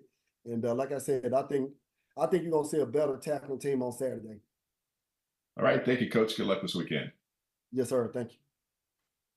Coach Wade, as always, we appreciate your time. Look forward to speaking to you again next week. Yes, sir. Thank you. Yes, sir. Thank you. All right. Next up, we go over to Prairie View A&M and Coach Bubba McDowell. Once again, if you do have any questions for our coaches, please utilize or raise your hand feature. Your question in the queue. With that being said, happy to be joined by Coach McDowell with Prairie View A&M. Good morning, Coach. Good morning, gentlemen. Good morning. Coach, as always, we appreciate your time. If you could please start us out with an opening statement recapping your team's most recent outing at Incarnate Word. Yeah, went into Incarnate Word. Again, we knew we was going up against a good football team. Again, we're just going to have to weather the storm with these guys with this hurry-up offense that they do so well. Again, they came out hitting us going down the field with the hurry-up offense, but we settled in finally, and then we held them to a field goal, and then we bounced right back, and we scored offensively. And the game was pretty tight, like 19-4 going into halftime, and then coming out mid-third quarter, we were still in the game. And from there, it just went left. Special teams, we're kicking two dynamic returners. Again, we got to be smarter. Kick away from these guys, and we did not do that, and we just went downhill. Like I said, we couldn't tackle, and and tackling has been one of our biggest issues this whole season thus far. So again, just trying to figure out again. You heard Coach Wade talk about again. You think they would be better at it, just thudding up, but a lot of times it doesn't happen, during the course of the game, and it's on us as coaches to figure out, that how to get that done. Again, offensively, again, we're right there. You know, we left some things out there that would really have helped us in that third quarter to switch that momentum going in our way. But again, we didn't capitalize on it. Defensively, same thing came out second half, you know, and then, you know, 14, 3rd and 7, 3rd and 8, and, you know, several times we just jumping off sides, you know, and, you know, giving them the momentum, you know, and being able to keep them going down the field. So, you know, we got to, you know, as coaches got to get in, correct those things with these young men and help them understand, you know, we're in position. And again, if we stop shooting ourselves in the foot, you know, we can be a pretty good football team. So, you know, that's what we've been working on all week, a short week, you know, going in here, going to go down to a Pine Bluff and, play a good football team, you know, and I heard him say, man, I mean, they're there. I mean, I love Gibson. I love the way he, you know, run routes, you know, again, I don't know a whole lot about the other guys. And when he say that he got guys, I believe it, you know, and we have to make sure that we're ready to play a good football team, you know, despite the record. I mean, sure, look at our record, but still, we all playing good football, but again, we're not on that winning side that we want to be on, you know, and mainly because we're not capitalizing on our opponent mistakes and they're capitalizing on ours. So again, we just got to go in as we talk to these young men this whole week. You know, we got to play, you know, Prairie Football for four quarters. You know, if we do that, we're gonna be okay. Appreciate those opening comments, Coach. First question goes to Tanner Spearman. Good morning, Coach. Tanner Spearman with the Pine Bluff Commercial. You guys are going to be coming out here to Pine Bluff, be your 3rd straight game away from home, but this is going to be one that's a really late kickoff on national TV. Could easily go past 11, maybe even close to midnight. For such a long day and into the night, how do you get your guys prepared mentally and physically to be able to still perform at a high level that late at night?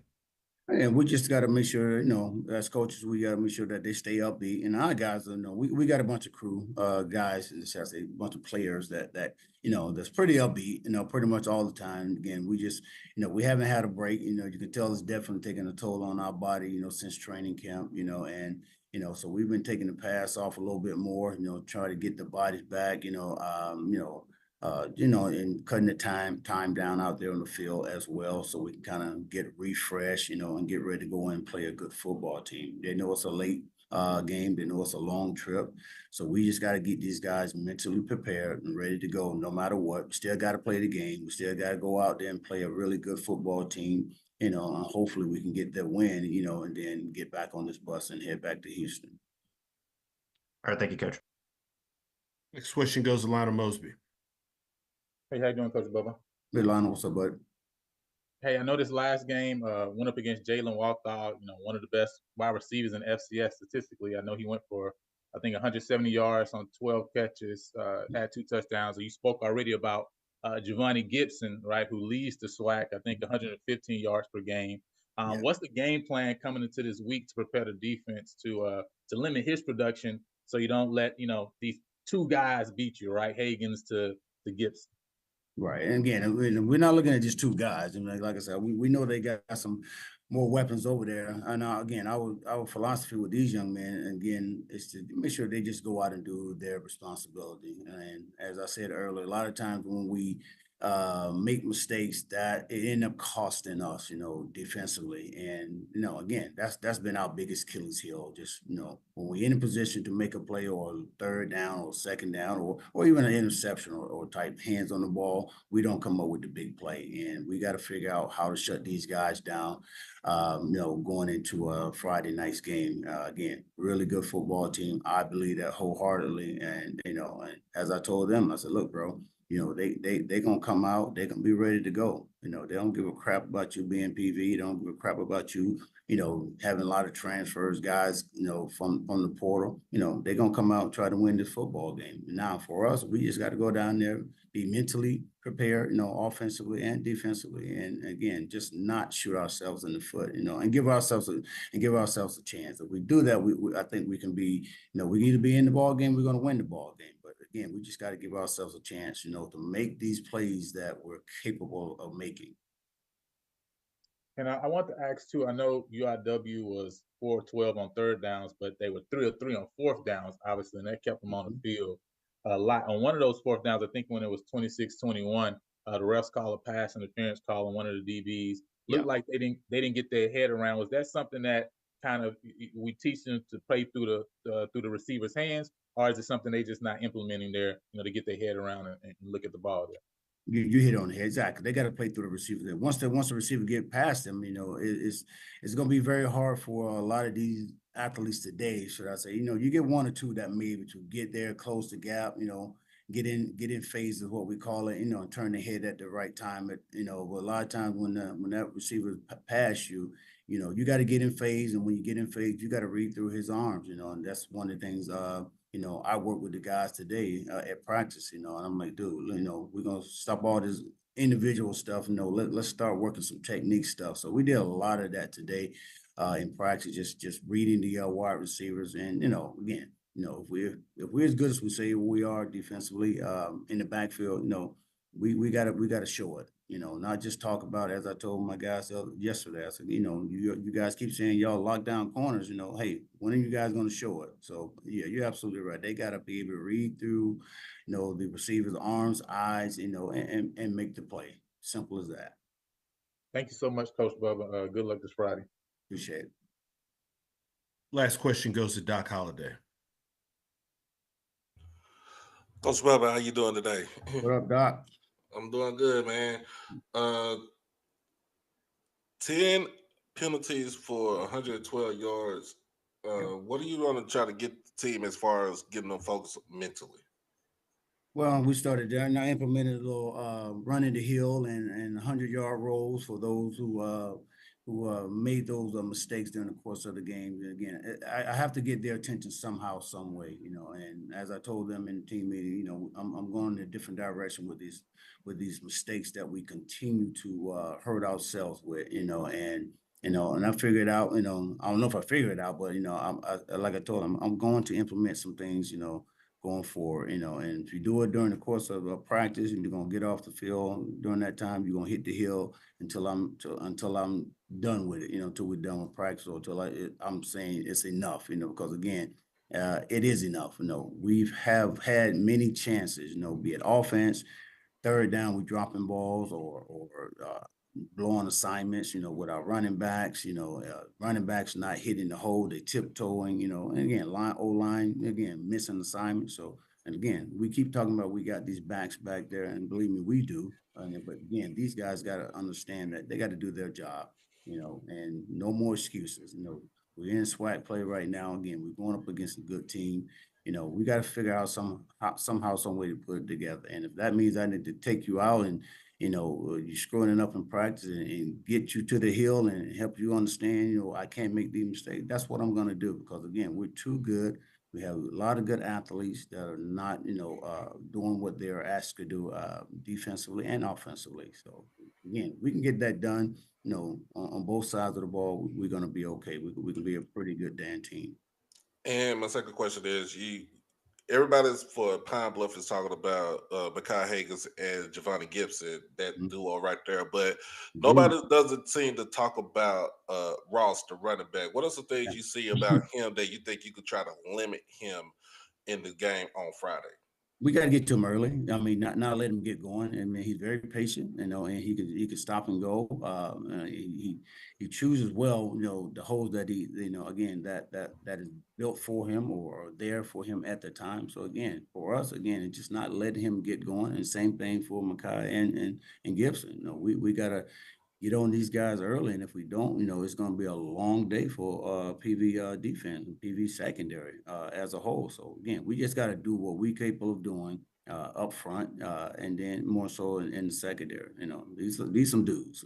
Believe me, I'm looking at them, the whole, all the games, and they can make something happen. So again, we have a big challenge ahead of us defensively, offensively, and special team wise. Again, just going down to Pine Bluff, late night, a big game on TV, so now it's going to really come down to what team is going to perform the best out there Friday night. All right, appreciate your time, Coach.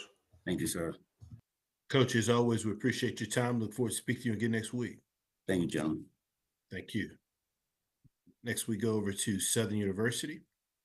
Coach Graves, once again, if you do have any questions for our coaches, please utilize the raise your hand feature to get your question in the queue. With that being said, happy to be joined by Coach Graves with Southern University. Good morning, Coach.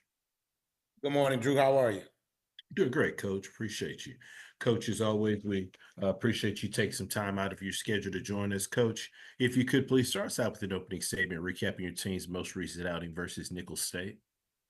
Well, we had a great turnout. Appreciate the Jaguar Nation and all the support that came out to A.W. Mumford to the Bluff on Saturday. It was a really great crowd, really great weather, atmosphere. It was high school day. We definitely did not come out with the outcome that we expected. You know, it's disappointing to say the least. But I will say that guys did continue to fight. But you know, we have to really take a look at what we're doing to put our guys in the best positions to be successful. I thought that we got in a whole field position really was a huge disadvantage for us in the first quarter. You know, you have 6 turnovers. You know, it's going to be tough to beat anyone, and especially a good football team. It's going to be tough to beat that team when you turn the ball over 6 times. And that's something that we talked about. We had a meeting yesterday as the coaching staff as we met, and we had a real in-depth, you know, positive meeting, and we had to do some things and change some things, but still in all, I think we gotta meet with those guys today. We gotta make the corrections. We gotta have some serious, real conversations. Like I told them on Saturday night, everybody has to take a look in the mirror, and it starts at the top down because it was a disappointment for everyone, and so everybody played a part in it. And so we're gonna make the corrections today. We're gonna go out and practice tonight. We're gonna put that on the shelf, and then we got to get ready for a good Texas Southern football team this week. Appreciate those opening comments, Coach. First question goes to Jim Kleinpeter. Hi, Coach.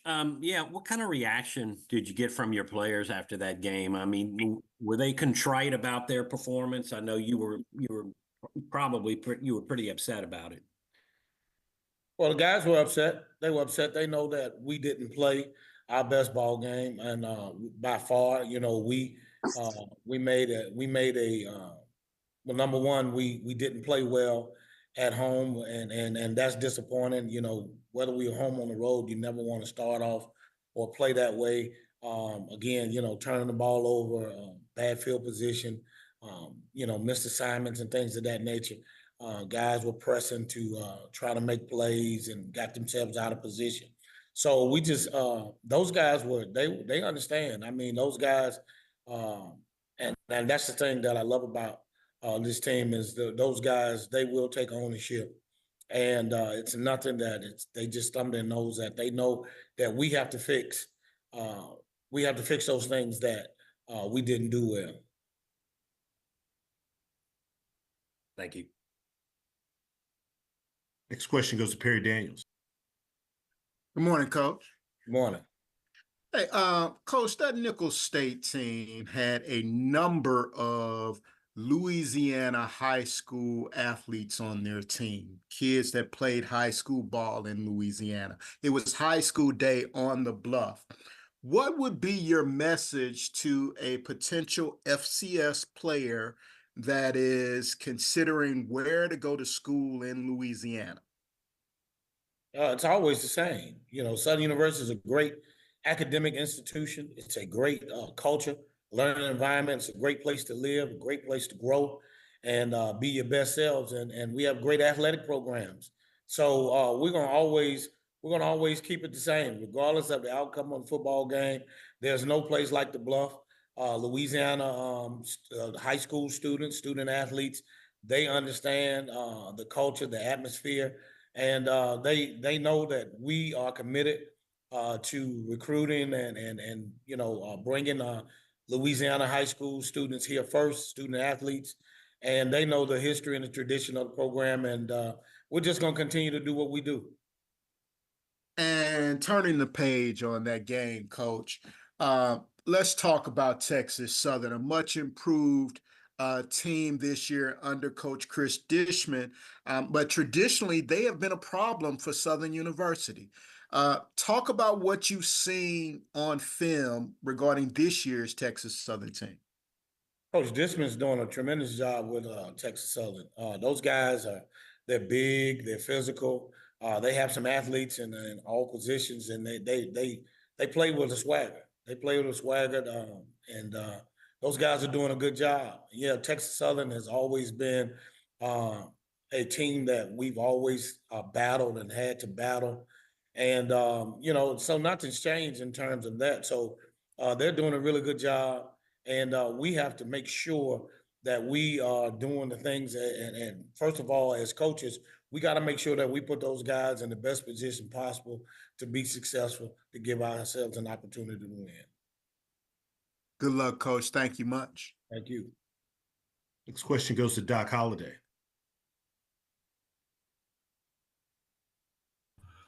Good morning, Coach. How you doing today? Good morning, Doc. How you doing? Doing well. All right. Going into the team stats, you had 11 penalties for 99 yards, and you also had 1 turnover. To your point, 4 turnovers. To your point, I'm sorry. What is the thing you want to try to implement to try to make sure the team is mentally there, and especially against Texas Southern, who has had your number for a couple of years now? Well, we had 10 penalties for 74 yards, and we had 6 turnovers. So that's definitely that's not good at any stretch of the imagination. And in order to be a good football team, you got to make sure that we eliminate those penalties. Some of them are questionable, but then the ones that we have to make sure that we address and continue to address those things that we did, the offsides, the false starts. Those are the ones that we can control. The ones that we that are judgment calls. We have to live with those. We have to make sure that we continue to make sure that we teach and put an emphasis on making sure that we don't make it close. We just gotta do play our brand of football. We got to be disciplined and locked in and focused and make sure that we do the things that we need to do. Last year we played Texas Southern here, and of course it wound up going to overtime. Josh Griffin kicked a 54-yard field goal in the win to take it to overtime, and then we were able to be successful. Traditionally, that game has always been tough. And so we just got to make sure that we're doing the things that we need to do and put those guys in position to give ourselves a chance to win. And my second question is trying to get in the running game. You only had 32 yards as far as a team rushing the ball. What is the thing you want to try to implement for your running backs, and also different blocking schemes for your offensive linemen to get going against Texas Southern this weekend? Well, we just got to make sure that we're carrying out our assignments. Guys got to do what they have to do. 32 yards rushing when you're down 24-0, 24-0 in the first quarter. It's going to be hard to rush the football. We were chasing points from the first quarter to the end. So we can't sit here and think that we're going to run the football when we're chasing points. It's 38-0 at halftime. You got to do what you need to do to try to give yourself an opportunity to come back and win the ball game. And also, I mean, we have 3 running backs, 3 good running backs, solid running backs, and those guys have to really just trust what we're doing. We saw what we could do if we just stick to the script. When we played PV, when we were running the football, we had some success doing that. We got to make sure that we're putting them in position to make sure that they stick to the script, trust what they see, execute what they're doing. Everybody has to play their part and trust the process. And if we do that, we'll be fine. But when we start getting outside of ourselves and trying to do our own things, then that's when we get in trouble. Appreciate you, Coach. Mm-hmm. Next question goes to Mona Staples. Hey, Coach, how you doing? Good morning. How are you? Thank you. I'm good. Thank you for asking. Coach Graves, Southern is currently second in the rankings for the SWAC West. So you guys are still in the fight for the SWAC West title with Alcorn winning against UAPB and Valley. So you guys have some key matchups coming up, especially heading into the second half of the season. What message are you giving your players to keep them motivated and focused as the competition tightens, and what adjustments are you looking to make to ensure your team stays in the race for the SWAC West?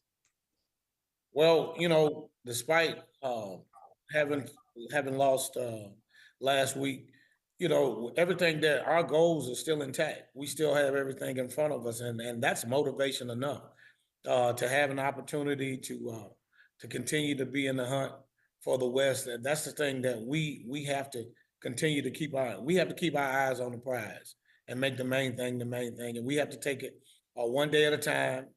We have to take it one day at a time, and then we have to dominate today. We have to win today, and as every day, and we have to stack days upon days, doing things the right way, doing it the way that we know, the standard that we set for ourselves. We have to continue to do that, and if we do that, we'll give ourselves a chance at the end. So we just have to make sure that we're being our best selves, because if we're our best selves all the time, everybody's their best self, then we're great together. Thank you, Coach, and good luck this Thank you. weekend. Last question goes to Jim Kleinpeter. Yeah, Coach, what is Xavier T-Set's status this week? Are you going to go back to him as a starter if he's healthy? Don't know if he's healthy enough to play this week. He's moving around really well. He's at practice. He's locked in. He's engaged. He says he feels good. We'll know more this week, and we'll make a decision based on what the doctors say, what the sports medicine team, and how he feels. We're not going to put him in jeopardy because we're going to need him going forward. So we want to make sure that he's ready to go when he's ready to go. Thank you. You're welcome. Coach, as always, we appreciate your time. Look forward to speaking to you again next week. All right. Thank you. Thank you. All right. Next, we're going to go over to Texas Southern and head coach Dishman. Once again, if you do have any questions for our coaches, please utilize the raise your hand feature to get your question in the queue.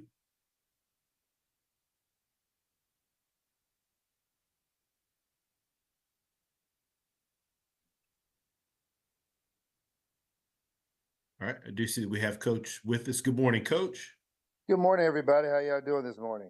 Doing great, Coach, and appreciate your patience. I know we're behind your time schedule, so appreciate your patience, Coach. No worries. If you could start us out with an opening statement, just recapping your team's most recent outing versus Virginia Lynchburg. Well, it's good to get a win. It's always good to win, no matter who you play. We was on a 2-game slide of losing, so we end up winning the homecoming game. It was my first HBCU homecoming. What an experience that was. So the guys was able to stay focused all week and come out with a win, which is great.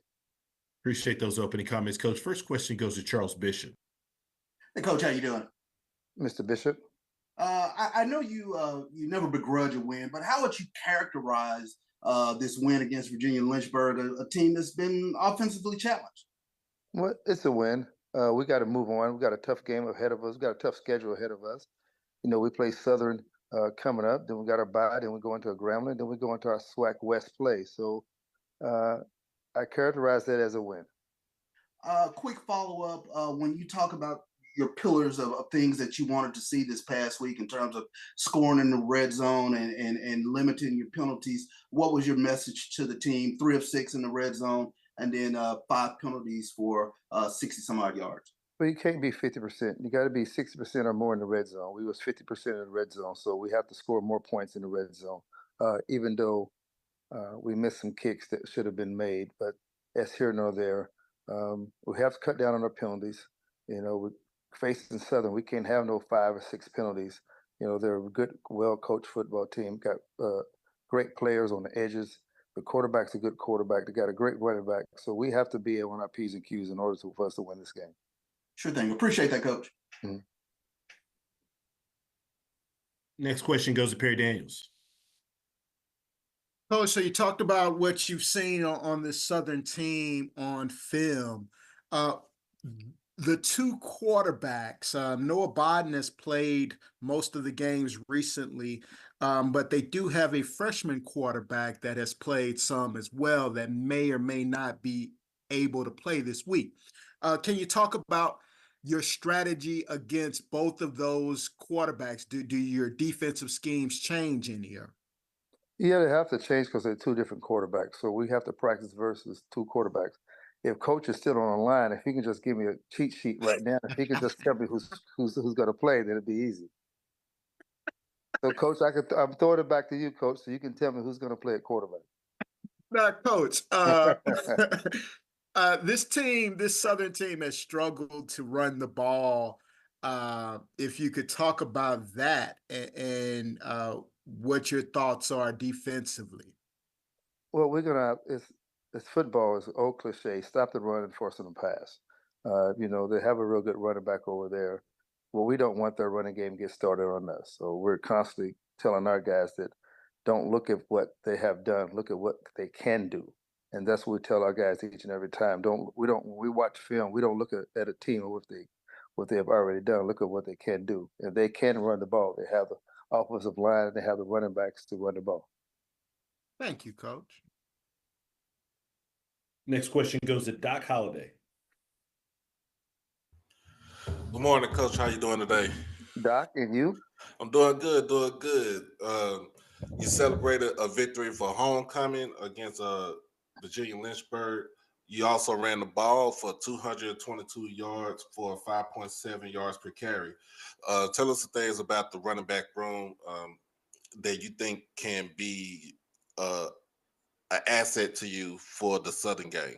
Well, it's different speed and different people. Southern got a good defense, and they're probably gonna stack the box on us and not let us try to run the ball. So we have to be able to be up for that challenge first and foremost.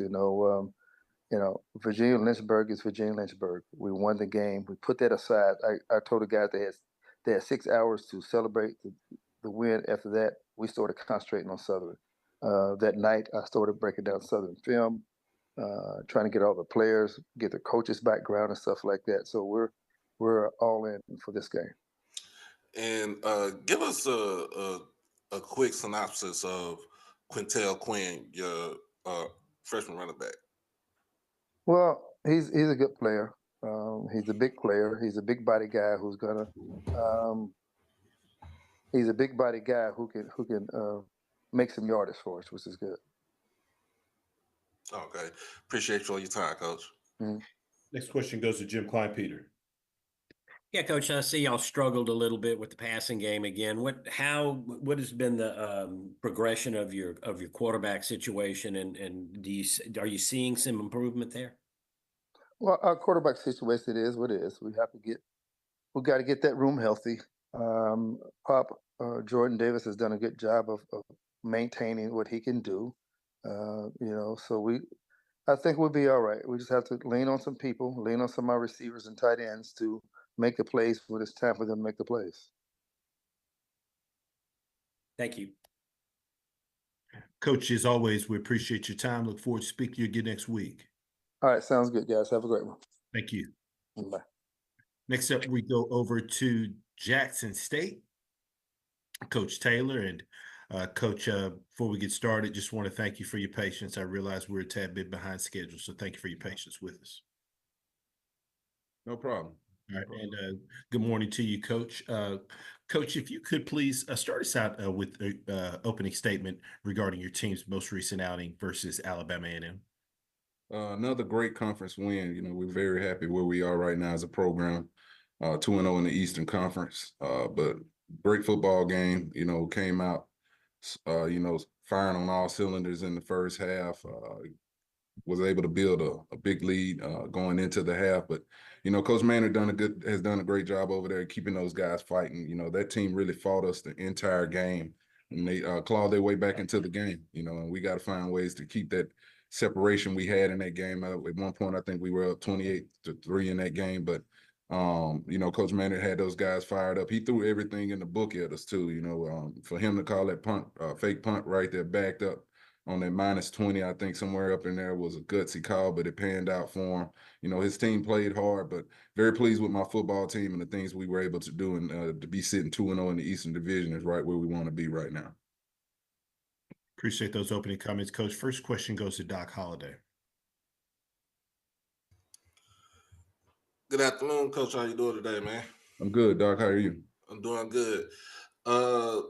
Again, this is the second year in a row where we started off big in the first half, and then in the second half, Alabama A&M makes a late surge to kind of make the game a little bit interesting. What did you tell the guys after the game of how to try to keep the foot on the gas? We just got to find ways to finish. We start out fast. We got a tendency right now when we get those big leads. You look back at the Texas Southern game, it happened as well. We allow teams to get back into games, but we just got to be better. And that was just a different game. Alabama A&M had 89 total plays. That's a lot of plays out there. They were able to sustain a lot of long drives. And with us, it only, I think, 42, 45 plays, time of possession. They had it for 40 minutes. We only had it for 20 minutes and was still able to generate 45 points. But as a football team, if we're going to start that way, we got to finish it that way, Doc. And that's what I've been emphasizing to the team. And yeah, you just emphasized, this goes into my second question. A&M had the ball for close to 40 minutes, but they also was 6 for 6 on fourth down. Tell us how you want to try to get the team, especially the defense, because pretty much the defense was gassed in the second half, trying to make sure the defense get off the field and also try to get the offense to kind of implement a long scoring drive to keep the defense fresh. Yeah, a couple of times we just did a bad job. We got to be better at tackling, getting guys on the turf. Their quarterback did a great job on the 4th and long down there in the red zone. We back there able to get the sack. He scrambles around and makes the touchdown throw. One of those was actually 5 of 5. One was on the special teams, like I said, on that fake punt.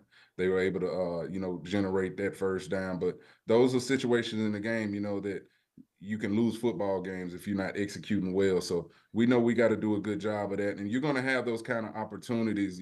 That's what I told the team as well. When you're up on teams like that, they're going to be going for it on fourth down on quite a few occasions. And it's up to us as a defense to get them off the field. Appreciate you, Coach. No problem. Thank you. Next question goes to Mona Stapleton. Good morning, Coach. How you doing? I'm good. How are you doing this morning? I'm good. Thank you for asking. So, Coach, the special teams played a crucial role in this game. We saw Travis Terrell. He delivered a 96-yard kickoff return for a touchdown, and then he had some other solid punt returns, and Gerardo Baeza showed consistency in the field goals. With FAMU coming up, how important is it for your special teams to continue to capitalize on their opportunities to put you guys in good field position? We expect that every week out of them. That's something that we wanted to improve on going into this season. We went out and recruited well, guys like Travis Terrell. We recruit G-Baby, Gerardo back from an injury last year. Matt only punted twice in that game, but they were huge punts. He did a great job of pinning them back right there. And if you look at the FAMU game that we played against them last year, that was one of the deals where they were able to separate on us because of special teams.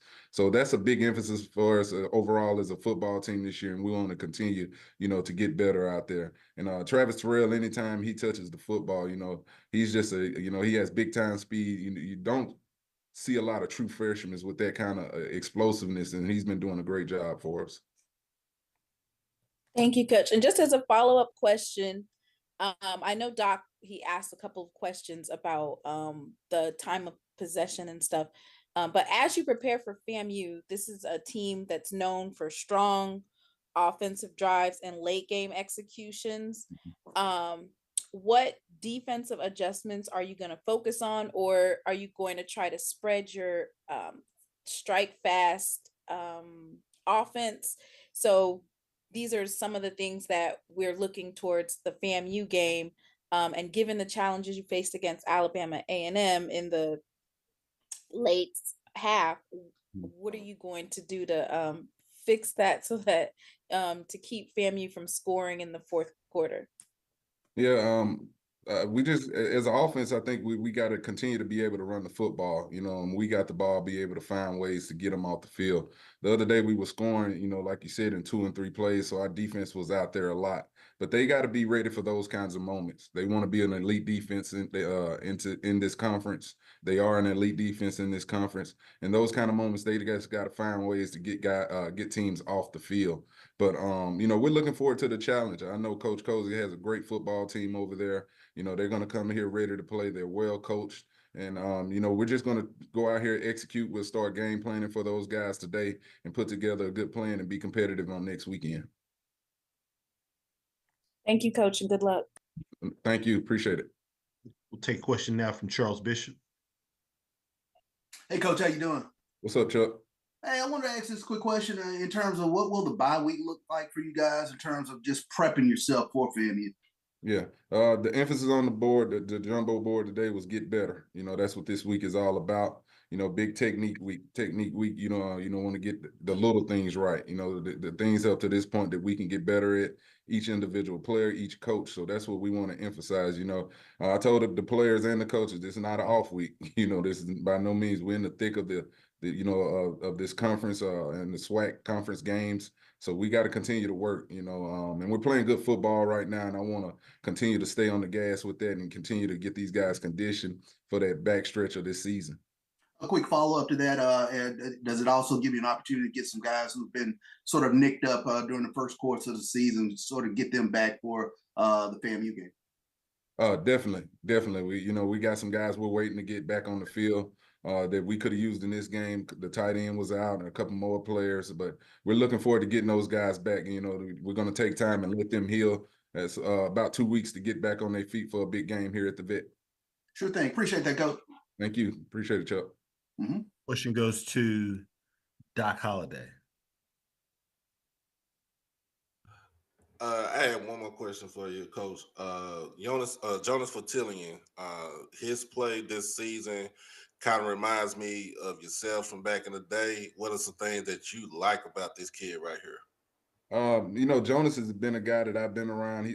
When I was coaching the receiver room when he was a freshman, I saw the talent in him, and I think you hit the nail on the head. He does remind me of myself a lot. When that ball is in the air, he goes up and get it, and he's learning the game of football right now. That's why he's getting better each and every week.